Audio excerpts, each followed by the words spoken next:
காத்துல என்ன தூத்துற புள்ள என்னோட முதல் திரைப்பட பாடல். இதற்கு முன்னாடி ஒரு 25 ஆல்பங்கள் பண்ணியிருக்கேன். பாடலாசிரியர் ஆகணும் அப்படிங்கிறது என்னோட சிறுவயது முதல் கனவு.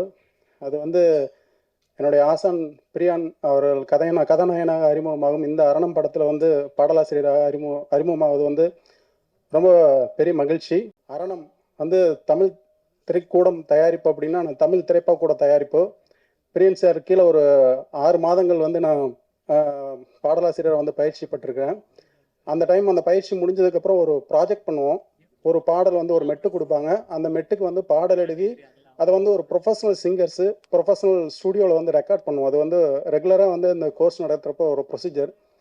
அப்படி வந்து ஒரு கொடுக்கப்பட்ட ஒரு டியூன் தான் வந்து இந்த காற்றுல என்ன தூத்துற பாடல். மகாஜன் சார் ஒரு டியூன் அப்படிங்கிறது வந்து நம்மளை டியூன் பண்ணணும். டியூன் பண்ணலைன்னா அது டியூன் கிடையாது. அந்த காற்றுல என்ன பாடல் அனைவரையும் டியூன் பண்ணும் அப்படின்னு நினைக்கிறேன். அதுக்கு வந்து இசையமைப்பாளர் திரு சாஜன் மாதவ் அவர்களுக்கு வந்து மிக ஒரு நன்றி தெரிவிச்சுக்கிறேன். அப்புறம் அந்த பாடல் கொடுக்கப்பட்ட சூழல் வந்து ஒரு காதல் சூழல். எனக்கு பயிற்சி வகுப்பில் காலையில் வந்து அந்த பாடல் கொடுத்தாரு. மாலை போய் நான் ஒரு 2 பல்லவி மட்டும் எழுதி அனுப்புனேன். ஒரு 8 மணிக்கு கூப்பிட்டு, ஐயா நீங்கள் வந்து இந்த பாடல் இப்படி எழுத வேண்டாம், மெல்லிசையில் எழுத வேண்டாம், கிராமியமாக எழுதுங்க அப்படின்னாரு. நான் ஆக்சுவலாக வந்து நான் ஒரு புதுக்கோட்டை மாவட்டம் கிராமம், ஒரு புதுக்கோட்டை மாவட்டத்தில் இருக்க ஒரு கிராமத்தில் தான் வந்து எனக்கு சொந்த ஊர். வளர்ந்ததெல்லாம் நகர்ப்புறம் தான். பயிற்சியில் இருக்கும்போது தான் எனக்கு தெரியும் எனக்கு கிராமியமே எழுத வரும் அப்படின்ட்டு. ஸோ அதை அவர் நோட் பண்ணியிருக்கிறாரு. நோட் பண்ணி நீங்கள் இதை கிராமிய ஸ்டைலில் பண்ணுங்கள் இந்த பாட்டை அப்படின்னு சொல்லி எனக்கு அதை ஃப்ரீடம் கொடுத்தாரு. கொடுத்து அந்த பாடல் எழுதி வச்சுருந்தோம். பின்னாடி அரணம் படம் வரும்போது இந்த விஷயத்தை நான் ஏன் சொல்கிறேன் அப்படின்னா, இந்த மாதிரி நிறைய பாடலாசிரியர்கள் வந்து அவரே நான் அந்த இது படமாக பண்ணும்போது அவர் வேற யாருக்காவது கொடுத்து ஒரு பண்ணியிருக்கலாம், இல்லை அவரே பாடலாசிரியர் அவரே பண்ணியிருக்கலாம். பட் எனக்கு வந்து ஒரு வாய்ப்பு கொடுக்கணும் அப்படின்னு சொல்லிட்டு திருப்பி என்னை கூப்பிட்டு அந்த பாடலை வந்து சூழல் அதுக்கு தகுந்தமான சூழல், அதுக்கு தகுந்தமான இசைக்கோர்ப்புக்கு தகுந்த மாதிரி மறுபடியும் அந்த பாடலை வந்து பண்ணி தான் இன்றைக்கி நீங்கள் அந்த பாடல் காற்றுல என்ன வந்து கேட்டிருக்கிறீங்க.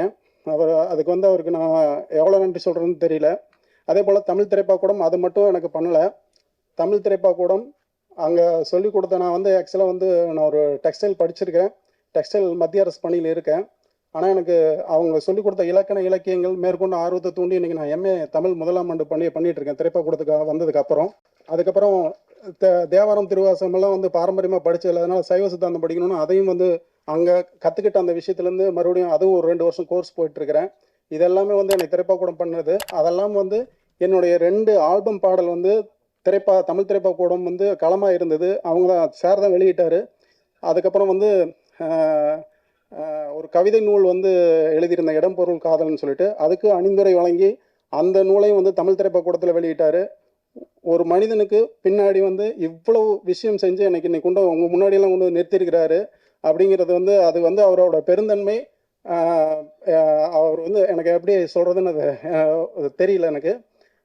பாடல் எழுதுறதுக்கு இருக்க சிரமத்தை விட பாடலை படமாக்கல் இருக்க சிரமத்தை விட இன்னைக்கு வந்து அதை போய் ரீச் பண்ணுறது அப்படிங்கிறது வந்து ரொம்ப கஷ்டமாக ஃபீல் பண்ணுறோம். ஏன்னா ஒரு காலத்தில் வந்து பாடல் வந்து காற்றில் கலந்துருந்தது. நம்ம வந்து ஒரு வானொலியில் பாடல் இப்போ நான் சின்ன வயசில் இருக்கும்போதெல்லாம் சின்னந்திரு வயதில் தான் எனக்கு தெரிஞ்சு நான் முதல் கேட்ட பாடல் அது வந்து கேட்டால் அன்னைக்கு இருந்த அத்தனை கோடி மக்களுக்கும் வந்து அதை ஒரே பாடல் ஒரே நேரத்தில் ரீச் ஆச்சு.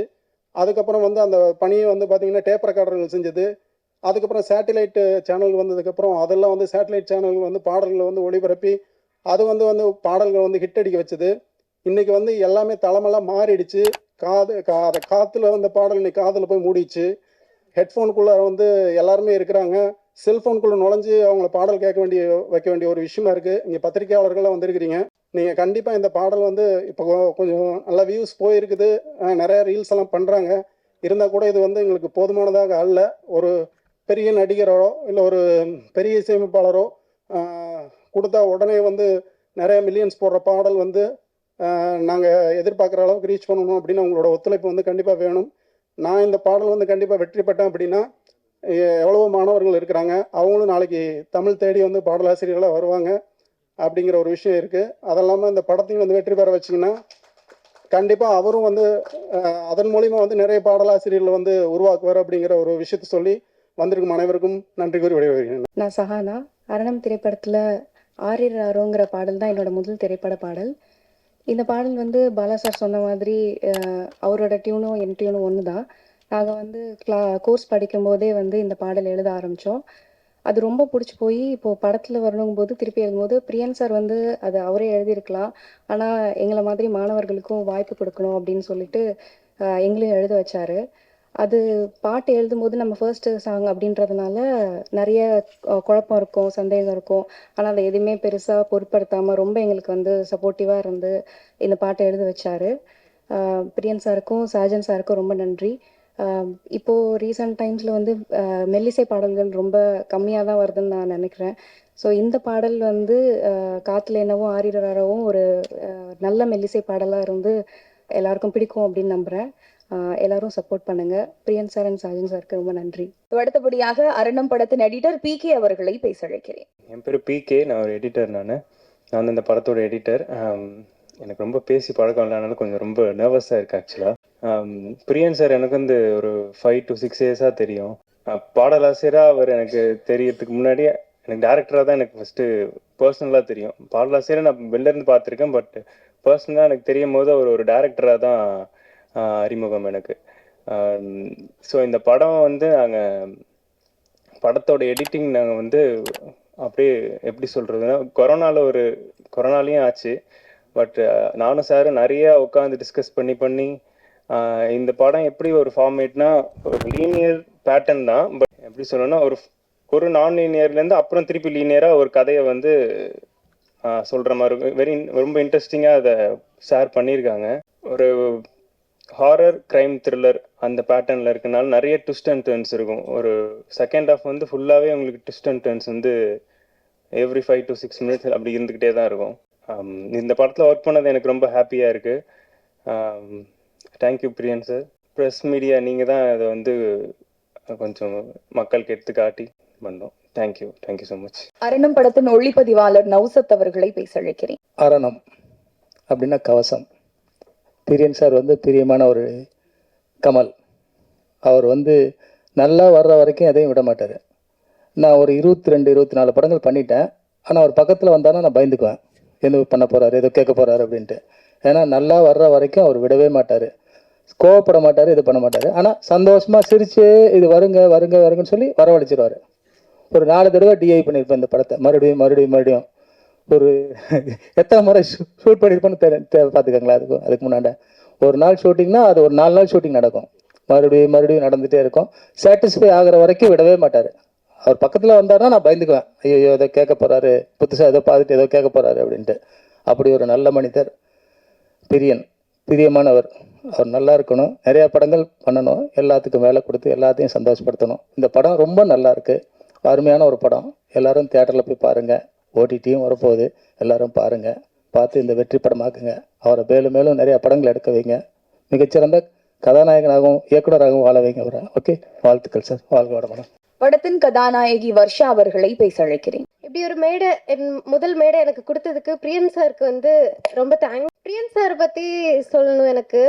பொதுவாக முதல் படம்னாலே நம்ம அம்மா வருவாங்க கூட, இல்லை யாராவது பர்சனல் அசிஸ்டன்ஸ் இருப்பாங்க.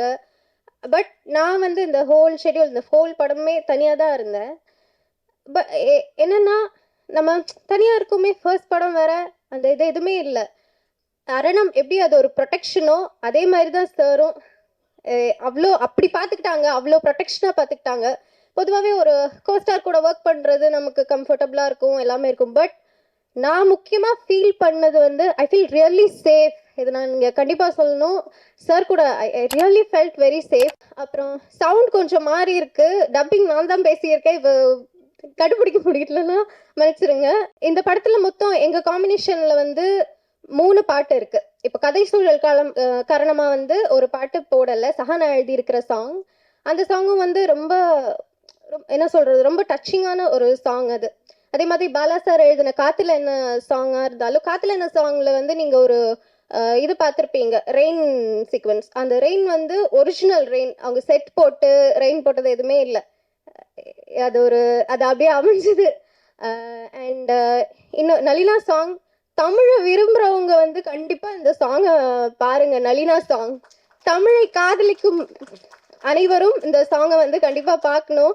என்னடா இப்படி ஒரு பாட்டு நான் இதுவரை கேட்டிருக்கேனான்னு தெரியல, பட் அவ்வளோ ஒரு டிஃப்ரெண்ட்டான சாங். அப்படி ஒரு தமிழில் அப்படி ஒரு பாட்டுன்றது வந்து அது நானும் அதில் ஒரு பார்ட்டாக இருக்கேன்றது வந்து எனக்கு வந்து ரொம்ப சந்தோஷம். I think I have given my best to this film. இந்த படம் பார்த்தீங்கன்னா வந்து ரியலி ஒரு டிஃப்ரெண்ட்டான ஒரு ஸ்கிரிப்ட் கேட்கும்போதே டிஃப்ரெண்ட்டாக இருந்தது சார். புரியலையே சார் அப்படின்னு இருந்தேன். ஸோ இந்த ஃபர்ஸ்ட் ஹாஃப்ல வர ஒரு டயலாகாக இருக்கட்டும், ஒரு ப்ராப்பர்ட்டியாக இருக்கட்டும், செட்டில் இருக்கிற ஒரு ப்ராப்பர்ட்டியாக இருக்கட்டும், இல்லை ஏதாவது ஒரு ப்ராப்பர்ட்டி பற்றி சொல்கிறதா கூட இருக்கட்டும், அது வந்து ஈச் அண்ட் எவ்ரி திங் வந்து அதுக்குண்டான இம்பார்ட்டன்ஸ் இருக்கும். அது செகண்ட் ஹாஃப்ல பார்த்தீங்கன்னா அந்த ஒரு சின்ன டயலாகோ ஒரு ப்ராப்பர்ட்டியோ கூட அங்கே போய் லிங்க் ஆகி கனெக்ட் ஆகுற மாதிரி இருக்கும். ஸோ என்டையர்லி ஒரு டிஃப்ரெண்ட்டான ஒரு ஸ்கிரிப்ட். செகண்ட் ஹாஃப் வந்து கண்டிப்பாக மிஸ் பண்ணிடாதீங்க. ரியலி நீங்கள் கண்டிப்பாக என்ஜாய் பண்ணக்கூடிய படம். ஃபேமிலியாக போய் பார்த்து எல்லாருமே சப்போர்ட் பண்ணணும். அப்புறம் பத்திரிகையாளர்கள், மீடியா எல்லாரும் வந்து உங்கள் சப்போர்ட் கண்டிப்பாக வேணும். Thank you so much. அப்புறம் இவ்வளோ லிரிக்ஸிஸ்ட்டை உருவாக்குறதுன்றது வந்து நான் அப்படியே வியந்து பார்த்தேன். எப்படிலாம் அது லிரிக்ஸிஸ்ட்லாம் உருவாக்குவாங்களா? ஓகே, சிங்கர்ஸ்க்கு கோர்ஸ் இருக்கும், பாட்டு பாடுறவங்களுக்கு சொல்லிக் கொடுப்பாங்க, அதெல்லாம் ஓகே. டைரக்ஷன், ஆக்டிங் எல்லாத்துக்குமே இருக்குது. லிரிக்ஸிஸ்ட்டுக்கு எல்லாமே கோர்ஸ் இருக்கும் அப்படின்னு யோசித்தேன். அண்ட் அதுக்குள்ளே போய் பார்க்கும்போது, அதை பற்றி தெரிஞ்சுக்கும் போது வந்து எனக்கு உண்மையிலுமே ரொம்ப வியப்பாக இருந்தது சார். உங்களை தாண்டி இனிமேல் யாரும் பண்ணுவாங்களான்னு எனக்கு தெரியாது சார். ரொம்ப பெரிய விஷயம் சார் அது.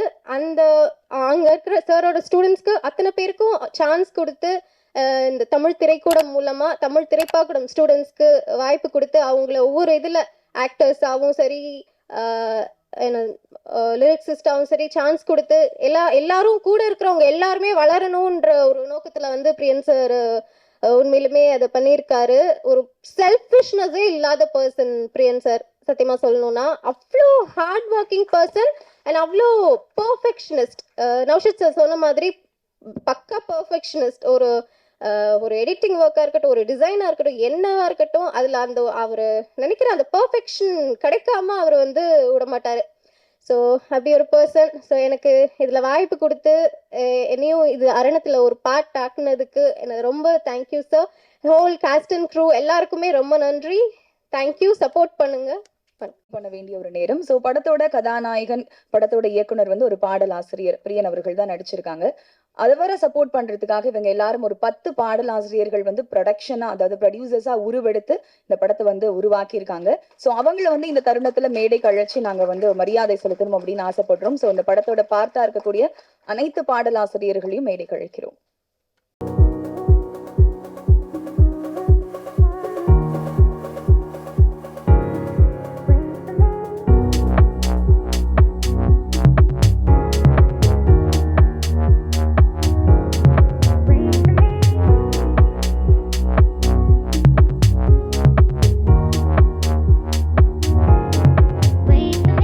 மனையோட உண்மையான ஜமீன்தார் வந்து இங்க வந்திருக்கிறாங்க.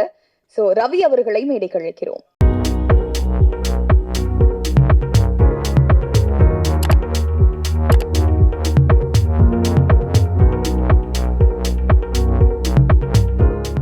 ப்ரொடியூசர்ஸுமான ராஜாராம் அவர்களை பேச அழைக்கிறேன். நான் திரைப்பாக்கூடத்தில் சேர்ந்து பயிற்சி வரும்போது அந்த பேட்சில் நான் தான் அதிகமான ஏஜ் உடைய ஆள். இப்போது என்னுடைய வயது 58. அதாவது பார்த்தீங்கன்னா பிரியன் ஐயா அவர்கள் எந்த ஒரு விஷயத்தையும் பிறர் மனது நோக்கும்படி பேச மாட்டார். அந்த ஒரு விஷயம் அவர்கிட்ட பார்த்து நான் வியந்தது. என்னை எப்படி அவர் ஐயா என்று அழைப்பாரோ இன்று வரை அப்படித்தான் நான் அவர் அழைத்திருக்கிறேன். என்னை விட அவர் வயது குறைந்திருந்தாலும் நான் அவரை ஒருமையில் அழைத்ததில்லை. ஒரு முறை என்னை வந்து வியக்க வைத்த ஒரே ஒரு விஷயம், அது திரைப்பாக்கூடத்தில் பேசிட்டு இருக்கும்போது ஒன்று சொன்னார். நீங்கள் எடுத்து படித்து தமிழ் அல்ல, ஆனால் எப்படி தமிழ் மீது ஆர்வம் கொண்டு திரைப்பட பாடலாசிரியர் ஆனீர்கள் என்று கேட்டேன். அதுக்கு ஒரே ஒரு வரியில் பதில் சொல்லிட்டார் அவர்.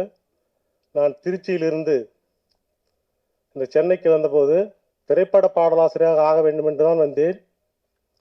அப்படி வந்து இத்தனை வருடம் ஆகிறது. என்னை வாழ வைத்தது தமிழ்மொழி மட்டுமே அப்படின்னு சொன்னார். என்னை வாழ வைத்தது தமிழ்மொழி மட்டுமே. அந்த தமிழ்மொழி போட்ட பிச்சையில் தான் நான் இன்று வாழ்ந்து கொண்டிருக்கிறேன் என்று சொன்னார்கள். எனக்கு உண்மையிலே வியப்பாக இருந்தது. ஏனென்றால் தமிழ்மொழியை புறந்தள்ளி மற்ற மொழிகளை பேசுகின்றவர்கள் அதை பயன்படுத்துவது அதிகம். இருந்தாலும் தமிழ்மொழி பாடமாக எடுத்து படிக்காத ஒருவர் தமிழ்மொழி மீது இத்தனை விருப்பு கொண்டிருக்கிறாரே என்று எனக்கு அளப்பரிய வியப்பு தோன்றியது. இன்னொரு விஷயம் முக்கியமாக, இது வந்து கிரவுட் ஃபண்டிங் முறையில் தான் தயாரிக்கப்பட்ட படம். அவர் சாருக்கு தெரியும். அவர் படத்தை ஆரம்பிக்க சொல்லும் போதே எல்லோர் மனதிலும் ஒரு சிறிய பயமும் இருந்தது, ஆச்சரியம் இருந்தது. ஏனால் ஒரு திரைப்படம் என்பது தயாரிப்பது அவ்வளவு சாதாரண விஷயம் அல்ல. இன்றைக்கு கோடிக்கணக்கில் பணம் வாங்குகின்ற நடிகர்களும் கோடிக்கணக்கில் பணம் செலவு செய்து திரைப்படத்தை வெளியிடுகின்றனர். அந்த வகையில் பார்த்தோம் என்றால் எந்தவித முதலீடும் இல்லாமல் இந்த படத்தை தயாரிப்பு சாத்தியமா என்று ஒரு கேள்வி எழுந்தது. அவர்கிட்ட பேசணும் சொன்னார், இல்லைங்க நம்ம முயற்சி செய்வோம் பார்ப்போம்னாரு. முதலில் இந்த படத்திற்கு வேறு ஒருவரைத்தான் இயக்குனராக நியமிப்பது என்று இருந்தது. அந்த கதை, திரைக்கதை, வசனம் அனைத்தும் ஐயா அவர்கள் எழுத ஆரம்பித்தார்கள். அதனால்தான் இந்த படத்தினுடைய கதைநாயகனும் அவரே, கதாநாயகனும் அவரே. நான் சொல்வது புரியும் என்று நினைக்கிறேன். அந்த கதை எழுதியவரும் அவரே, இந்த படத்தின் கதாநாயகனும் அவரே. மறுபடி யாரை கதாநாயகனை போடுவது என்று அவர் சட்டுன்னு முடிவு எடுக்கவில்லை. ஒரு விஷயத்த எடுக்கல. வேறு ஒரு வைத்து கதாநாயகனாக நாம இந்த படத்தை தயாரிக்கலாம்னு சொன்னார். திரைப்பாக்கூட மாணவர் அனைவருமே, ஏங்க நீங்களே நல்லா தானே இருக்கீங்க, நீங்களே கதாநாயகனுக்குரிய லுக்காக தானே இருக்கிறீங்க, நீங்களே நடிக்கலாம் சொல்லி சொல்லி எல்லா மாணவர்களும் சொல்லி அவரை கதாநாயகன் ஆக்கி விட்டார்கள். அதான் உண்மை. இன்னொரு விஷயம், இந்த படம் ஆரம்பிக்கப்பட்டது முதலாக இறுதி வரை அவர் பட்ட சிரமங்கள் எல்லாம் எங்களுக்கு ஒரு சிலருக்கு தெரியும்.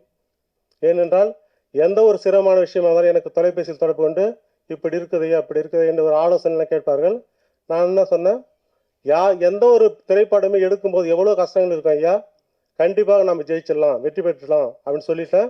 இன்னைக்கு இந்த மேடை வரை கொண்டு வந்து வைத்து வெற்றியானது கண்டிப்பாக இந்த திரைப்படம் வெற்றி பெறும் என்று நம்பிக்கையுடன் நான் கூறிக்கொள்கிறேன். அவர் பார்த்தீங்கன்னா என்ன கூட என்ன சொன்னார்னா, நீங்கள் பாட்டு எழுதுங்க ஐயானார். நான் இப்போதான் அந்த பாடலாசிரியராக பயிற்சி பெற்றிருக்கிறேன். அது எனக்கு அவ்வளவு சரியில்லைங்க ஐயா, மேலும் மீண்டும் மீண்டும் அடுத்த நிகழ்வுகள் பார்ப்போம் அப்படின்னு சொல்லிட்டேன். அவருக்கு இன்னொரு விஷயம், ஒரு முக்கியமான செய்தி, அதை அவருடைய உரிமையோடு கேட்டுக்கிட்ட சொல்லிட்டு, இன்னொரு படம் அவருக்கு புக்காயிருக்கு. அதை என்னை கேட்டு டைம் குறித்து இப்படி அக்ரிமெண்ட் போடலாமான்னு கேட்டார். நான் டைம் சொல்லியிருக்கிறேன். நான் ஏன்னு சொன்னேன், நான் எம்ஏ அஸ்ட்ராலஜி படிச்சிருக்கிறேன். சில விஷயங்கள் கேட்பார் அவர், அஸ்ட்ராலஜி எனக்கு பார்க்க தெரியும். அதை கேட்டு டைம் குறிச்சிருக்கிறாரு. கண்டிப்பாக தமிழ் திரைக்கு புதியதொரு கதாநாயகன் நிச்சயமாக பலம் வருவார் என்று நம்பிக்கையுடன் கூறிக்கொள்கிறேன். இந்த படத்திற்காக உழைத்த அத்தனை பெருமக்களுக்கும் நன்றி கூறி விடைபெறுகிறேன். நன்றி, வணக்கம். மற்றும் ஒரு நபரை இந்த தருணத்துல ஸ்டேஜுக்கு கூப்பிட்டு ஹானர் பண்ணும் அப்படின்னு விரும்புறோம். எம்ஆர்டி மியூசிக்ஸ் முருகன் முத்தையா அவர்களை மேடைக்கு அழைக்கிறேன். பாடலாசிரியர் சுபாராவ் அவர்களை பேச அழைக்கிறேன். நான் திரைப்பாக்கூட மாணவனா முதல்ல சேர்ந்தேன். தமிழ் மீதுல ஆர்வமா இருந்ததுனால பாட்டெல்லாம் எழுதிட்டு இருப்பேன். சார்கிட்ட பயிற்சி பெற்றதுக்கு அப்புறம் தான் டியூனுக்கு எப்படி பாட்டு எழுதுறதுங்கிறத கற்றுக்கிட்டேன். ரெண்டாவது, உலகத்திலேயே பார்த்தீங்கன்னா பயிற்சி பாடல் எழுதுறதுக்கு ஒரு பயிற்சி கூட்டம் சொன்னால் அது இது ஒன்று தான். அதை ரொம்ப திறமையாக சார் நடத்திட்டு வர்றாரு. 2003 ஆரம்பிச்சது, இப்போ 2013 வரைக்கும் 10 வருஷத்தை கடந்து அவர் வெற்றியாக நடத்திக்கிட்டு இருக்காரு. இப்போ தமிழ் திரைக்கூடம் அப்படிங்கிறதையும் ஆரம்பித்து இப்போ முதல் படமாக அரணம் அதில் வெளியிட்டிருக்காரு. அந்த அரணம் படம் ஆரம்பத்திலேருந்து நான் கொஞ்சம் பார்ட்டிசிபேட் பண்ணிட்டு இருந்திருக்கேன் அவர்கிட்ட. அவர் இந்த அரணம் படம் எடுக்கிறதுக்கு எவ்வளவு சிரமப்பட்டார் அப்படிங்கிறது எனக்கு நல்லாவே தெரியும். ஏன்னா முதல்ல 2 ஷெடியூல் பண்ணியிருக்கோம். முதல் ஷெடியூலில் படம் எடுத்தாச்சு, அதை ஒரு ப்ரீவியூ தியேட்டரில் போய் பார்த்தாச்சு. எல்லாருக்கும் ரொம்ப பிடிச்சிருந்தது. படத்தை உடனே ரிலீஸ் பண்ணிடலாம் அப்படிங்கிற ஒரு ஸ்டேஜில் இருந்தோம். இருந்தாலும் இன்னும் அதை சிறப்பாக பண்ணணும். அவருக்கு திருப்திப்படலை, எல்லாருக்கும் திருப்திப்பட்டாங்க. ஆனால் அவர் திருப்திப்படலை. இன்னும் சிறப்பாக பண்ணணும், இன்னும் எல்லா மக்களையும் கவர்றதுக்கு என்ன பண்ணுறலாம். ஏன்னா போட்டியாக இருக்கிற இந்த சூழலில் நம்ம ரொம்ப ஜெயிக்கிற குதிரையாக மாறணும் அப்படின்னா எல்லா மக்களையும் கவரக்கூடிய ஒரு சினிமாவை அதை எடுத்தால் தான் முடியும். அதுக்கு என்ன பண்ணலாம், இப்போதைக்கு ஹாரார் தான் நல்லா வரும் அப்படிங்கிறது ஹாராரை ஃபிக்ஸ் பண்ணிட்டாரு. கதையெல்லாம் ஹாரார் ஃபிக்ஸ் பண்ணிட்டாரு. ஸோ த்ரில்லிங் ஃபிக்ஸ் பண்ணிட்டாரு. ஓகே, இதெல்லாம் முடிஞ்சது. அதுக்கப்புறம் எப்படி இதை மேற்கொண்டு என்ன பண்ணலாம் அப்படின்னா அதில் காமெடி சேர்க்கலாம் அப்படின்னு சொல்லிட்டு காமெடி சேர்த்தாரு. அதுக்கப்புறம் அது லவ் சீக்வேஷன்ஸ் நிறைய இருந்தால் நல்லாயிருக்கும் அப்படிங்கிற மாதிரி எடுத்தார். ஆக இப்போ படத்தை பொறுத்தளவு horror, thriller, comedy, love subject எல்லாம் கலவையாக அருமையான ஒரு படமாக வந்திருக்கு. பாடலாசிரியர்கள் எழுதுகிற பாட்டுக்கெல்லாம் அருமையான பாட்டு, சொல்லவே வேண்டாம். ஏன்னா அவர்கிட்ட கிட்டத்தட்ட 250-300 பாடலாசிரியர் இருக்கார். இப்போ அதில் முத்தாக இருக்கிற பாடலாசிரியர் யார் எழுதியிருக்காங்களோ அதை தான் அவர் தேர்ந்தெடுத்திருப்பார். அவரே பெரிய பாடலாசிரியர். அவர்கிட்ட படித்த பையன்கள் தன்னை விட மாணவன் பெரிய மாணவன் நல்லா இருக்கணும்னு சொல்லி அவர் எதிர்பார்ப்பார். எந்த ஆசானுமே தன்னை மாணவருடைய முயற்சி அவனுடைய பெருமைகள் வர்றப்ப தான் அவருக்கு சிறப்பாக இருக்கும். அதனால் மாணவர்களை எழுத வச்சு அந்த பாட்டை வந்து ரிலீஸ் பண்ணியிருக்காரு. 4 பாட்டுமே அருமையாக இருக்கும். அது மாதிரி ஒரு இது எடுத்தாருன்னா அதை முடிக்கிறதுக்குள்ள அவர் என்ன சிரமப்படணுமோ அவ்வளோ சிரமப்படுவார். ஃபஸ்ட்டு ஷெடியூல் முடித்தோமா 2வது ஷெடியூல் எடுக்கிறதுக்கு ஒரு முடிவு எடுத்திருந்தார். என்னென்னா திரைப்பாக்கூட மாணவர்களை மட்டும் வச்சு தான் க்ரௌட் ஃபண்டில் தான் நான் படம் எடுப்பேன். ஏன்னா அவர் நினச்சிருந்தாருன்னா சினி ஃபீல்டில் கிட்டத்தட்ட 10 வருஷமாக 15 வருஷமாக பெரிய பிரபலமான பாடலாசிரியராக இருக்கார். ஆனால் திரைப்பாக்கூட மாணவர்களை வச்சு தான் எடுக்கணும், அந்த க்ரௌட் ஃபண்டில் தான் எடுக்கணும், இதுக்காக நம்ம ஃபைனான்ஸுக்கு வெளில போகக்கூடாது, போனோம்னா சரி வராது, அது வேண்டாம், நம்ம மாணவர்களை வந்து மேடை ஏற்றணும், நம்ம மாணவர்களை வச்சு நடிக்க வச்சு அவங்களுக்கு ஒரு நல்லது பண்ணணும் அப்படின்னு சொல்லிட்டு ஒரு பெரிய பெருந்தன்மையான ஒரு மனசு அவருக்கு. எப்பவுமே இந்த அறம் அப்படிங்கிற சொல் வந்து அவர் வாயிலிருந்து வராமே இருந்ததில்லை. ஒரு நாளைக்கு குறைஞ்சது ஒரு 5 தடவை 6 தடவை சொல்றாரு, அறம் செய் அறம் செய் அறம் செய்ன்னு சொல்லிட்டு இருப்பார்.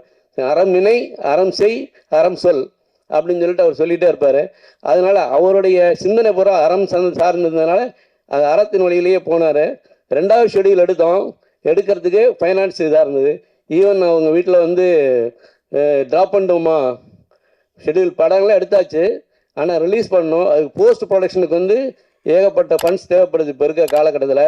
ஏன்னா டாப் மோஸ்ட் டெக்னீஷியனை வச்சுக்கிட்டு டாப் மோஸ்ட் இதில் எடுத்தால் தான் ஓரளவு மக்கள்கிட்ட ரீச் ஆகுது, அல்லது ரீச் பண்ணுறது ரொம்ப கஷ்டம். அப்படிங்கிறதுனால டாப் மோஸ்ட் எல்லாமே பார்த்தீங்கன்னா டெக்னீஷியன் பூராமே ஃபீல்டில் இருக்கிற டாப் மோஸ்ட் ஆளுங்களை வச்சு தான் அவர் எடுத்திருக்காரு. அது மாதிரி ஒளிப்பதிவு வந்து அருமையான ஒளிப்பதிவு, சாஜன் மாதவ் இசை அருமையான இசை, எல்லாமே பொறுக்கி எடுத்து நம்ம பட்ஜெட்டுக்குள்ளே மேக்ஸிமம் எவ்வளோ பண்ண முடியும்னு சொல்லி பண்ணார். அந்த போஸ்ட் ப்ரொடக்ஷன் அப்போ ஃபண்ட்ஸ் அவருக்கு இது பண்ண முடியல. ஏன்னா மாணவர்கள் மாறிடுறாங்க, ஒரு பேட்சுக்கு அடுத்து அடுத்த பேட்ச் எல்லாருக்குமே இன்ட்ரெஸ்ட் இருக்காது, இதில் வந்து இன்வெஸ்ட் பண்ணுங்கிறது இன்ட்ரெஸ்ட் இருக்காது. 2வது பெரிய அமௌண்ட்டு, அதுவும் கஷ்டம். அப்போது ஒரு ஸ்டேஜில் ரொம்ப டென்ஷன் ஆகிட்டார். நானும் அவரும் பர்சனலாக பேசிகிட்டு இருக்கிறப்போ அவர் என்ன ஆக்சுவலாக சொன்னார்னா, சுப்பாரா சார் நான் இதை ட்ராப் பண்ணிடலான் இருக்கேன், எங்கள் வீட்டில் வந்து ரொம்ப இதாக பண்ணிகிட்டு இருக்காங்க, இதுக்காக ஃபைனான்ஸ் ரொம்ப எனக்கு வந்து கஷ்டமாக இருக்குது. 2வது இதையும் 2 குதிரையில் ஓட்ட வேண்டியதாக இருக்குது, திரைப்பாக்கூடத்தையும் ஓட்ட வேண்டியது இருக்குது, இதையும் ஓட்ட வேண்டியது இருக்குது, திரைக்கூடத்தையும் ஓட்ட வேண்டியது இருக்குது, 2ஐயும் பார்க்க முடியல. அதே சமயத்தில் அவர் வந்து 2லையும் பெர்ஃபெக்டாக இருக்குன்னு நினைக்கிறவர், 1 இன்ச்சு கூட அந்த பக்கம் தான் போகக்கூடாதுன்னு நினைக்கிறவர். அப்படிங்கிற சூழ்நிலை வந்து பல நைட்டு அவர் உறங்கவே இல்லை, ராத்திரி பகல் உறங்கலை. அவர் பல தடவை வந்து டாக்டர் கன்சல்ட் பண்ணிட்டு வந்திருக்காரு. ஸ்லீப்பிங் டோஸ் மாத்திரை சாப்பிட்டு தான் அவர் வந்து தூங்கியிருக்காரு. அந்த அளவுக்கு இந்த படத்துக்கு அவர் வந்து கஷ்டப்பட்டிருக்காரு. அது கஷ்டப்பட்ட அளவுக்கு அருமையாக வந்திருக்கு. இப்போ இசை வெளியீட்டு விழா 22ஆம் தேதி படம் ரிலீஸ் ஆக போகுது. அதை எல்லாம் மக்கள்கிட்ட கொண்டு போய் சேர்க்கணும் அப்படிங்கிறதுல இன்னும் அவர் உறங்காம தான் இருக்கார். இந்த படம் வெற்றி படமாக வந்து மக்கள் மத்தியில் பேசப்படணும் அப்படிங்கிற ஒரே குறிக்கோளில் தான் இருக்கார். அந்த வெற்றி படம் ஆக்க வேண்டியது உங்கள் அனைவர் கையில் தான் இருக்கு. அதனால இந்த படம் கண்டிப்பாக அது வெற்றி படம் ஆகுங்கிறது நிச்சயமாக தெரியும். ஏன்னா அவ்வளோ சப்ஜெக்ட் இருக்குது அதில். வந்து உள்ள கதையில் பார்த்தீங்கன்னா ஃபர்ஸ்ட் ஹாஃப் பூரா விடுகதை, செகண்ட் ஹாஃப் பூரா அதுக்கு ஆன்சர். ஃபர்ஸ்ட் ஹாஃபில் பார்க்குறது பார்த்தீங்கன்னா நீங்கள் ஃபர்ஸ்ட் ஹாஃப் மிஸ் பண்ணிட்டீங்களா, சரியாக பார்க்கலன்னா கண்டிப்பாக 2வது படத்தை பார்த்தா தான் உங்களுக்கு திருப்தி ஆகும். ஏன்னா ஏதோ விட்டமே அப்படிங்கிற மாதிரி தான் இருக்கும். அது மாதிரி ஃபர்ஸ்ட் ஹாஃப் பூரா உங்களுக்கு வந்து விடுகதையாக இருக்கும், செகண்ட் ஹாஃப் அதுக்கு ஆன்சர் கொடுத்துருப்பாரு. எல்லாமே கோரிலேட்டடாக சூப்பராக இருக்கும். அதனால் எல்லாரும் குடும்பத்தோடு பார்க்கலாம், போய் தியேட்டரில் போய் பார்த்து இந்த படத்தை வெற்றி படமாக்கணும்னு சொல்லிட்டு கேட்டுக்கிட்டு நன்றி தெரிவிச்சுக்கிறேன். அதில் எனக்கு காமெடி வேடம் கொடுத்துருக்காங்க, நான் காமெடியாக நடிச்சிருக்கேன், அதையும் பார்த்து கண்டிப்பாக ரசிப்பீங்கன்னு நினைக்கிறேன். அந்த காமெடி வேடம் கொடுத்ததுக்கு பிரியன் சாருக்கு என்னுடைய நன்றியை தெரிவிச்சுக்கிறேன். நன்றி, வணக்கம். நானும் பிரியன் சார் ரொம்ப நாள் நண்பராக முகப்புத்தகத்தெல்லாம் இருக்கிறோம், ஆனால் இது வரைக்கும் எங்கேயுமே நாங்கள் பேசுறதில்லை. ஆனால் வந்து இந்த படத்தப்போ நான் சாரை மீட் பண்ணேன், பிரியன் சாரை. நான் நினைச்சதை விட அவர் வேற மாதிரி இருக்காரு. சமீப காலத்தில் வந்து எனக்கு ஒரு நல்ல நண்பரை கொடுத்தாரு, அலிமிர்சா சார் இருந்தாருன்னா அவருக்கு ஒரு மிகப்பெரிய ஒரு நன்றி. ஏன்னா சினிமாவில் வந்து நம்மளுக்கு ஒரு நல்ல நண்பர்கள் கிடைக்கிறது ரொம்ப கஷ்டம். ரீசெண்ட் டைமில் நான் அதிகமாக அவர் கூட ட்ராவல் பண்ணுறேன். கான்ஃபிடென்ட், அதாவது என்னென்னா அடிப்படையிலேருந்து நம்ம எப்படி மேலே போகணும் அப்படின்றத வந்து அவங்க கூட இருக்க எல்லாருக்குமே எப்போவுமே அதை சொல்லி ஒரு மோட்டிவேட் பண்ணிக்கிட்டே இருப்பார். ஏன்னா இப்போ நான் இந்த படம் கூட நாங்கள் ரிலீஸ் பேசும்போது வந்து ஒரு ஒரு விதமான ஒரு டேர்ம்ஸில் ஒரு இதில் தான் பேசணும். ஆனால் இப்போது அவர் இந்த படத்தை இங்கே வந்து மிகப்பெரிய அளவில் கொண்டு வந்து நிறுத்திட்டாரு. இப்போ எங்களுக்கு ரொம்ப பொறுப்பு ரொம்ப ஜாஸ்தி ஆயிடுச்சு. இன்னொன்று தமிழ் திரைக்கூடம், அதாவது இவர் சுப்பாராவ் சார் சொன்ன மாதிரி தான், அதாவது மாணவர்கள் முதலாளியாக ஆயிருக்கிறது இந்த படம். எல்லா இடத்துலையுமே வந்து முதலாளிகள் தான் படம் எடுப்பாங்க. இங்கே வந்து மாணவர்களும் தமிழ் சார்ந்த ஒரு நல்ல உள்ளங்கள் எல்லாருமே சேர்ந்து கொண்டு வந்திருக்காங்க. எனக்கு தெரிஞ்சு இந்த படம் வந்து தமிழ்நாட்டில் வந்து ஒரு 1000 பேர்லேருந்து 2000 பேருடைய அந்த மவுத் டாக் தான் இந்த படம் மிகப்பெரிய அளவில் போய் சேரும்னு நினைக்கிறேன். அந்த வார்த்தை ஏன் சொல்கிறேன் அப்படின்னா, இன்னைக்கு வந்து மொத்தமாகவே வந்து வாரானா படம் பார்க்க 1000 பேர் தான் வைக்கிறாங்க நம்ம சினிமா ஃபீல்டில். அது நிறைய பேருக்கு புரியுமான்னு தெரில. அதாவது ஒரு நேரத்துலையும் வந்து ஒரு விஷயத்தையும் நம்ம பேசலாமா, நம்ம பேசினா பின்னாடி நம்மளுக்கு ஏதாவது வந்து நம்மளோட வளர்ச்சியை பாதிக்குமா, இப்படியே நினச்சி நம்ம நிறைய விஷயங்களை வந்து பேசாமல் போயிட்டு இருக்கோம். நானுமே அந்த மாதிரி ஒரு தவறை செஞ்சுருக்கேன். ஸோ அதனால தான் எனக்கு இந்த அரணம் படத்தப்போ வந்து எனக்கு அது தோணுச்சு, அதில் வந்து சில விஷயங்களை இங்கே சொல்லலாம் அப்படின்னு சொல்லிட்டு எனக்கு தோணுச்சு. என்னென்னா, நாங்கள் சிறப்பு அழைப்பாளர்கள் நிறைய பேர் வந்து நாங்கள் கூப்பிடலாம் அப்படின்ற மாதிரி முடிவு பண்ணும்போது பிரியன் சார் சொன்னார், சார் எங்களோட தமிழ் திரைப்பாக்கத்தில் இருக்கிற ஒருத்தருமே வந்து சிறப்பு அழைப்பாளர்கள் தான், அவங்க இருக்கட்டும். இது இல்லாமல் பத்திரிகையாளர்களே நம்மளுக்கு சிறப்பு அழைப்பாளர்கள். ஏன்னா அவங்க தான் வந்து ஒரு படத்தை இன்றைக்கி கொண்டு போய் சேர்க்குறாங்க. அதாவது இந்த மேடையில் நம்ம நிற்கிறதும் இதை தாண்டின ஒரு மேடையில் போய் நிற்கிறதுக்கு காரணம் பத்திரிகையாளர்கள். ஸோ அவங்கெல்லாம் இருக்கிறாங்க, அதனால் நம்ம இதுவே வந்து ஒரு பெரிய மேடையாக தான் இருக்குன்னு சொன்னார். கண்டிப்பாக இது வந்து எனக்கு தெரிஞ்ச ஒரு மிகப்பெரிய மேடை. மோகன் சார் மட்டும் அவர் மேலே இருக்க ஒரு மிகப்பெரிய அன்பு. நான் காலையில் கூட கேட்டேன், சார் மோகன் சார்லாம் வராங்களான்னு. ஏன்னா அவர் பேசவே இல்லை, அந்தளவுக்கு வந்து பாண்டிங். ஏன்னா வந்து சிறப்பு அழைப்பாளர்கள்ன்றவங்க வந்து கூப்பிட்டாலே இன்றைக்கி வர்றதுக்கு வந்து அவ்வளோ ஒரு விஷயத்த சொல்கிறாங்க. அதில் வந்து மோகன் சார் வந்து எனக்கு தெரிஞ்சு கிரேட் தான். Thank you sir. ஏன்னா இதே பிரசாத் லேபில் வந்து கல்தாவும் திரௌபதி ஒரே நாளில் ரிலீஸ் ஆச்சு. எனக்கு அவரெல்லாம் பார்க்கும்போது பொறாமையாக இருந்துச்சு. எனக்கு அவரால் தான் எனக்கு நிறைய தேட்டர் கிடைக்கல. ஏன்னா திரௌபதினு ஒரு ட்ரெய்லர் ரிலீஸ் பண்ணி அவர் எல்லாரையும் காலி பண்ணிட்டாரு. இருந்தாலும் அவருடைய வளர்ச்சியெல்லாம் பார்க்கும்போது எனக்கு சந்தோஷமாக இருக்குது. இன்றைக்கி வந்து அவர் கூடலாம் நம்ம வந்து அவர் சொல்கிறார், பரவாயில்ல நல்லா இந்த படத்தை கொண்டு வரீங்க அப்படின்னும் போது ஒரு சப்போர்ட்டிவாக இருக்குது. இந்த நேரத்தில் வந்து எனக்கு ஒரே ஒரு கோரிக்கையை மட்டும் எங்கள் அண்ணன் உதயநிதி ஸ்டாலின் அண்ணனுக்கு வந்து ஒரு கோரிக்கை வைக்கலான்னு வந்து எனக்கு தோணுச்சு. அதாவது என்னென்னா, சமீப காலமாக இதை நான் மறைச்சி பேச விருப்பப்படலை, இது என்னோடய வளர்ச்சியை பாதித்தா கூட பரவாயில்ல அப்படின்னு தான் நான் நினைக்கிறேன். அதாவது இப்போ சமீப காலமாக ரெட் ஜெயின் மூவிஸில் வந்து நிறைய படங்கள் ரிலீஸ் பண்ணுறாங்க. அது வந்து ரொம்ப நல்ல விஷயம். ஏன்னா நாங்கள் அவங்கள மாதிரி ஒரு பெரிய பேனர்லாம் பார்த்தா நாங்கள் வந்து எங்களுக்கும் ஒரு டிஸ்ட்ரிபியூஷன்ஸில் வந்து ஒரு டைரக்டராக இருக்கும், ஒரு படத்துடைய வியாபாரம் என்ன எப்படின்றத கற்றுக்கணும். ஏன்னா ஒரு வியாபாரம் தெரிஞ்சுட்டா நான் இந்த படத்தை இந்த பட்ஜெட்டில் எடுக்கலாம், இது இவ்வளோ காசு பார்க்கலாம் அப்படின்னு சொல்லி நாங்கள் ஒரு கணக்கு போட்டு ட்ராவல் பண்ணலாம் அப்படின்னு சொல்லி ஒரு முன்னோடியாக நாங்கள் எடுத்திருக்கோம். ஸோ அந்த வகையில் வந்து இன்றைக்கி வந்து அவர் உதயநிதி சார் வந்து ஒரு மிகப்பெரிய ஒரு இடத்துல இருக்கார். அவர் நினச்சா சரி பண்ணக்கூடிய ஒரு விஷயத்த நான் இங்கே சொல்லணும்னு நான் விருப்பப்படுறேன். அதாவது என்னென்னா, ரொம்ப எக்ஸாம்பிள் சில படங்கள் பேர் சொன்னால் நம்மளை வந்து தவறாக ஏதோ இவங்க இப்படி பேசுகிறாரு ஓவராக பேசுகிறாரு அப்படின்ற மாதிரி இருக்குமான்னு எனக்கு தெரில. அப்படியே இருந்தாலும் பரவாயில்ல, இந்த படத்தோடு நான் இருக்கிறனோ இல்லையோ ஒரே ஒரு கோரிக்கையை மட்டும் அவர் காதுக்கு கொண்டு போகலாம் அப்படின்றது எனக்கு தோணுச்சு. அதுக்கான இடமா இந்த அரணம் மேடையில் நான் அதை யூஸ் பண்ணிக்கிறேன்.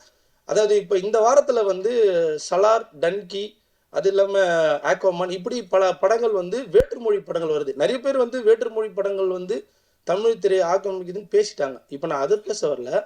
அதாவது ஒரு வாரம்னா வந்து பெரிய திரைப்படங்கள் வந்து அதிகமாக வந்து திரையரங்கம் ஆக்கிரமிக்குது. சின்ன படங்கள் வந்து எனக்கு தெரிஞ்சு ஒரு ஸ்க்ரீன் வாங்குறதுக்கு ரொம்ப போராட்டமாக இருக்குது. நான் சமீப காலமாக சின்ன படங்களுடைய வெளியீட்டில் வந்து நானும் இருக்கேன்.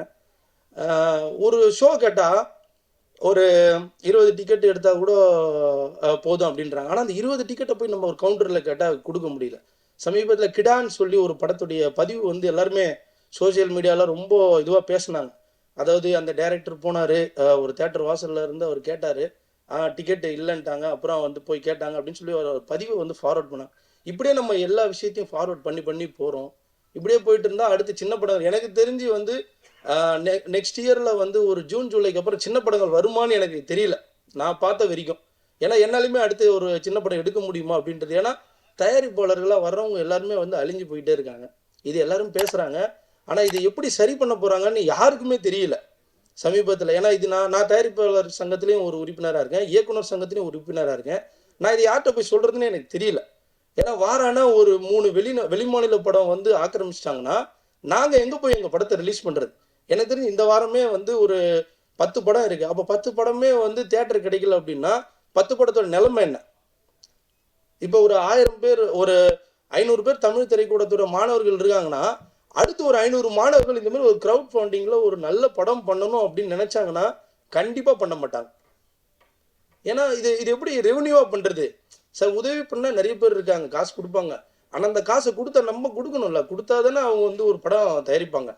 ஸோ அதனால் ஒரு உதயநிதி சாருக்கு வந்து சின்ன படங்களுக்குன்னு ஒரு சில விதிமுறைகளை வச்சு அவர் இந்த திரையரங்கங்கள் வாயிலாக அவரால் நினைச்சா செய்ய முடியும் அப்படின்றது எனக்கு தோணுச்சு. அதாவது இது நான் சலாரோ டன்கியெல்லாம் சொல்ல, சமீப காலமாக எவ்வளோ படங்கள் கேஜிஎஃப் அது இது நிறைய படங்களோட ஆக்கிரமிப்பு இருக்குது. அதுக்காக வந்து நீங்கள் நல்ல படம் எடுங்க நாங்கள் தியேட்டர் கொடுங்க அப்படின்னு சொல்லிட்டு நிறைய திரையரங்க உரிமையாளர்கள் சார்ந்த மிகப்பெரிய மூத்தவர்கள் பேசுகிறாங்க. நல்ல படம் எடுத்தால் நாங்கள் கொடுக்குறோம், தியேட்டருக்கு ஆடியன்ஸ் வர மாட்டேன்றாங்க. ரைட், அது எல்லாமே ரைட் தான். அப்போ வரமாட்டேன்றாங்கன்னு தெரிஞ்சா அப்போ அதுக்கேற்ற மாதிரி வந்து சின்ன படங்களுக்குன்னு ஒரு வரைமுறை வைங்க. அது எல்லாத்தையும் தாண்டி ஒரு படத்துக்குன்னு வந்து ஒரு பேசிக்காக ஒரு சேட்டலைட், ஒரு ஓடிடி எஃப்எம்எஸ் இந்த மாதிரியான ஒரு விஷயங்களை கூட வந்து சரி பண்ண இங்கே யாரும் இல்லை. ஒரே ஒரு ஓடிடி பிளாட்ஃபார்மை வந்து ரெவன்யூ ஷேரில் நம்பி நம்ம எல்லாருமே சினிமா இருக்கும். இது எந்த அளவுக்கு மாறப்போகுதுன்னு தெரியல.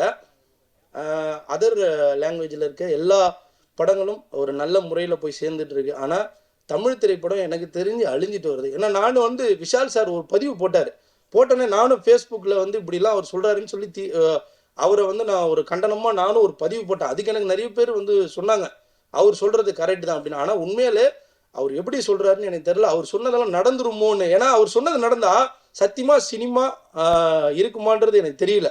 அடுத்து வந்து 10 ஹீரோ மட்டும் 15 ஹீரோ தான் இருக்க போகிறாங்க. நம்ம எல்லாரும் 10-15 ஹீரோவை தான் பார்க்க போகிறோம். இப்போ ஒரு பிரியன் சார் மாதிரி ஒரு ஹீரோ நம்மளால் பார்க்க முடியாது. ஏன்னா எல்லாருமே வந்து அடிப்படையிலேருந்து வந்து ஒரு படங்களை தாண்டி வரும்போது தான் தமிழ் சினிமா ஆரோக்கியமாக இருக்கும். இப்போ மோகன் சார் இருக்காருன்னா அவர் திரௌபதினு ஒரு படைப்பை படைச்சாரு, அதுலேருந்து இப்போ இன்னைக்கு அடுத்தடுத்து வராரு அப்படின்னா ஒரு டைரக்டர் உருவாகுறாங்க. ஸோ அந்த மாதிரி எல்லாரும் உருவாகிறதுக்கான ஒரு வழிமுறை வந்து இங்கே இருக்கிற சங்கங்கள் செஞ்சு கொடுக்கணும் அப்படின்றது என்னுடைய ஒரு மிகப்பெரிய ஒரு கோரிக்கை. இது வந்து உதயநிதி சார் அவருடைய காதுக்கு போச்சுனாலும் கண்டிப்பாக சின்ன படங்களும் ஒரு ரெகுலேஷன் பண்ணணும். ஸோ இதை நான் சொல்கிறதுனால எனக்கு இப்போ நான் இந்த அரணத்துக்கு எத்தனை படத்துக்கு தேட்டர் கிடைக்கும் கிடைக்காது அப்படின்றத நான் கவலைப்படல. ஏன்னா நான் பிரியன் சாரோட அனுமதியோடு தான் இதை நான் பேசுகிறேன்.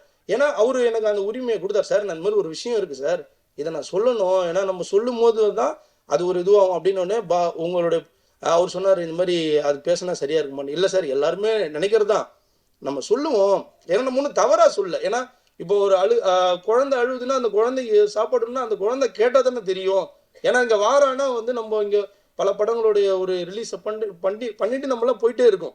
ஸோ இதுக்கான தீர்வு என்ன அப்படின்றது இங்கே யாருக்குமே தெரியலன்றத விட இது யார் பேச போகிறாங்கன்னு எனக்கு இப்பயும் தெரியல. இப்போ நான் இந்த கோரிக்கையை கூட உதயநிதி சார்ட்ட அவர் மூலியமா வந்து நிறைய எடுத்து சொல்லலாம்.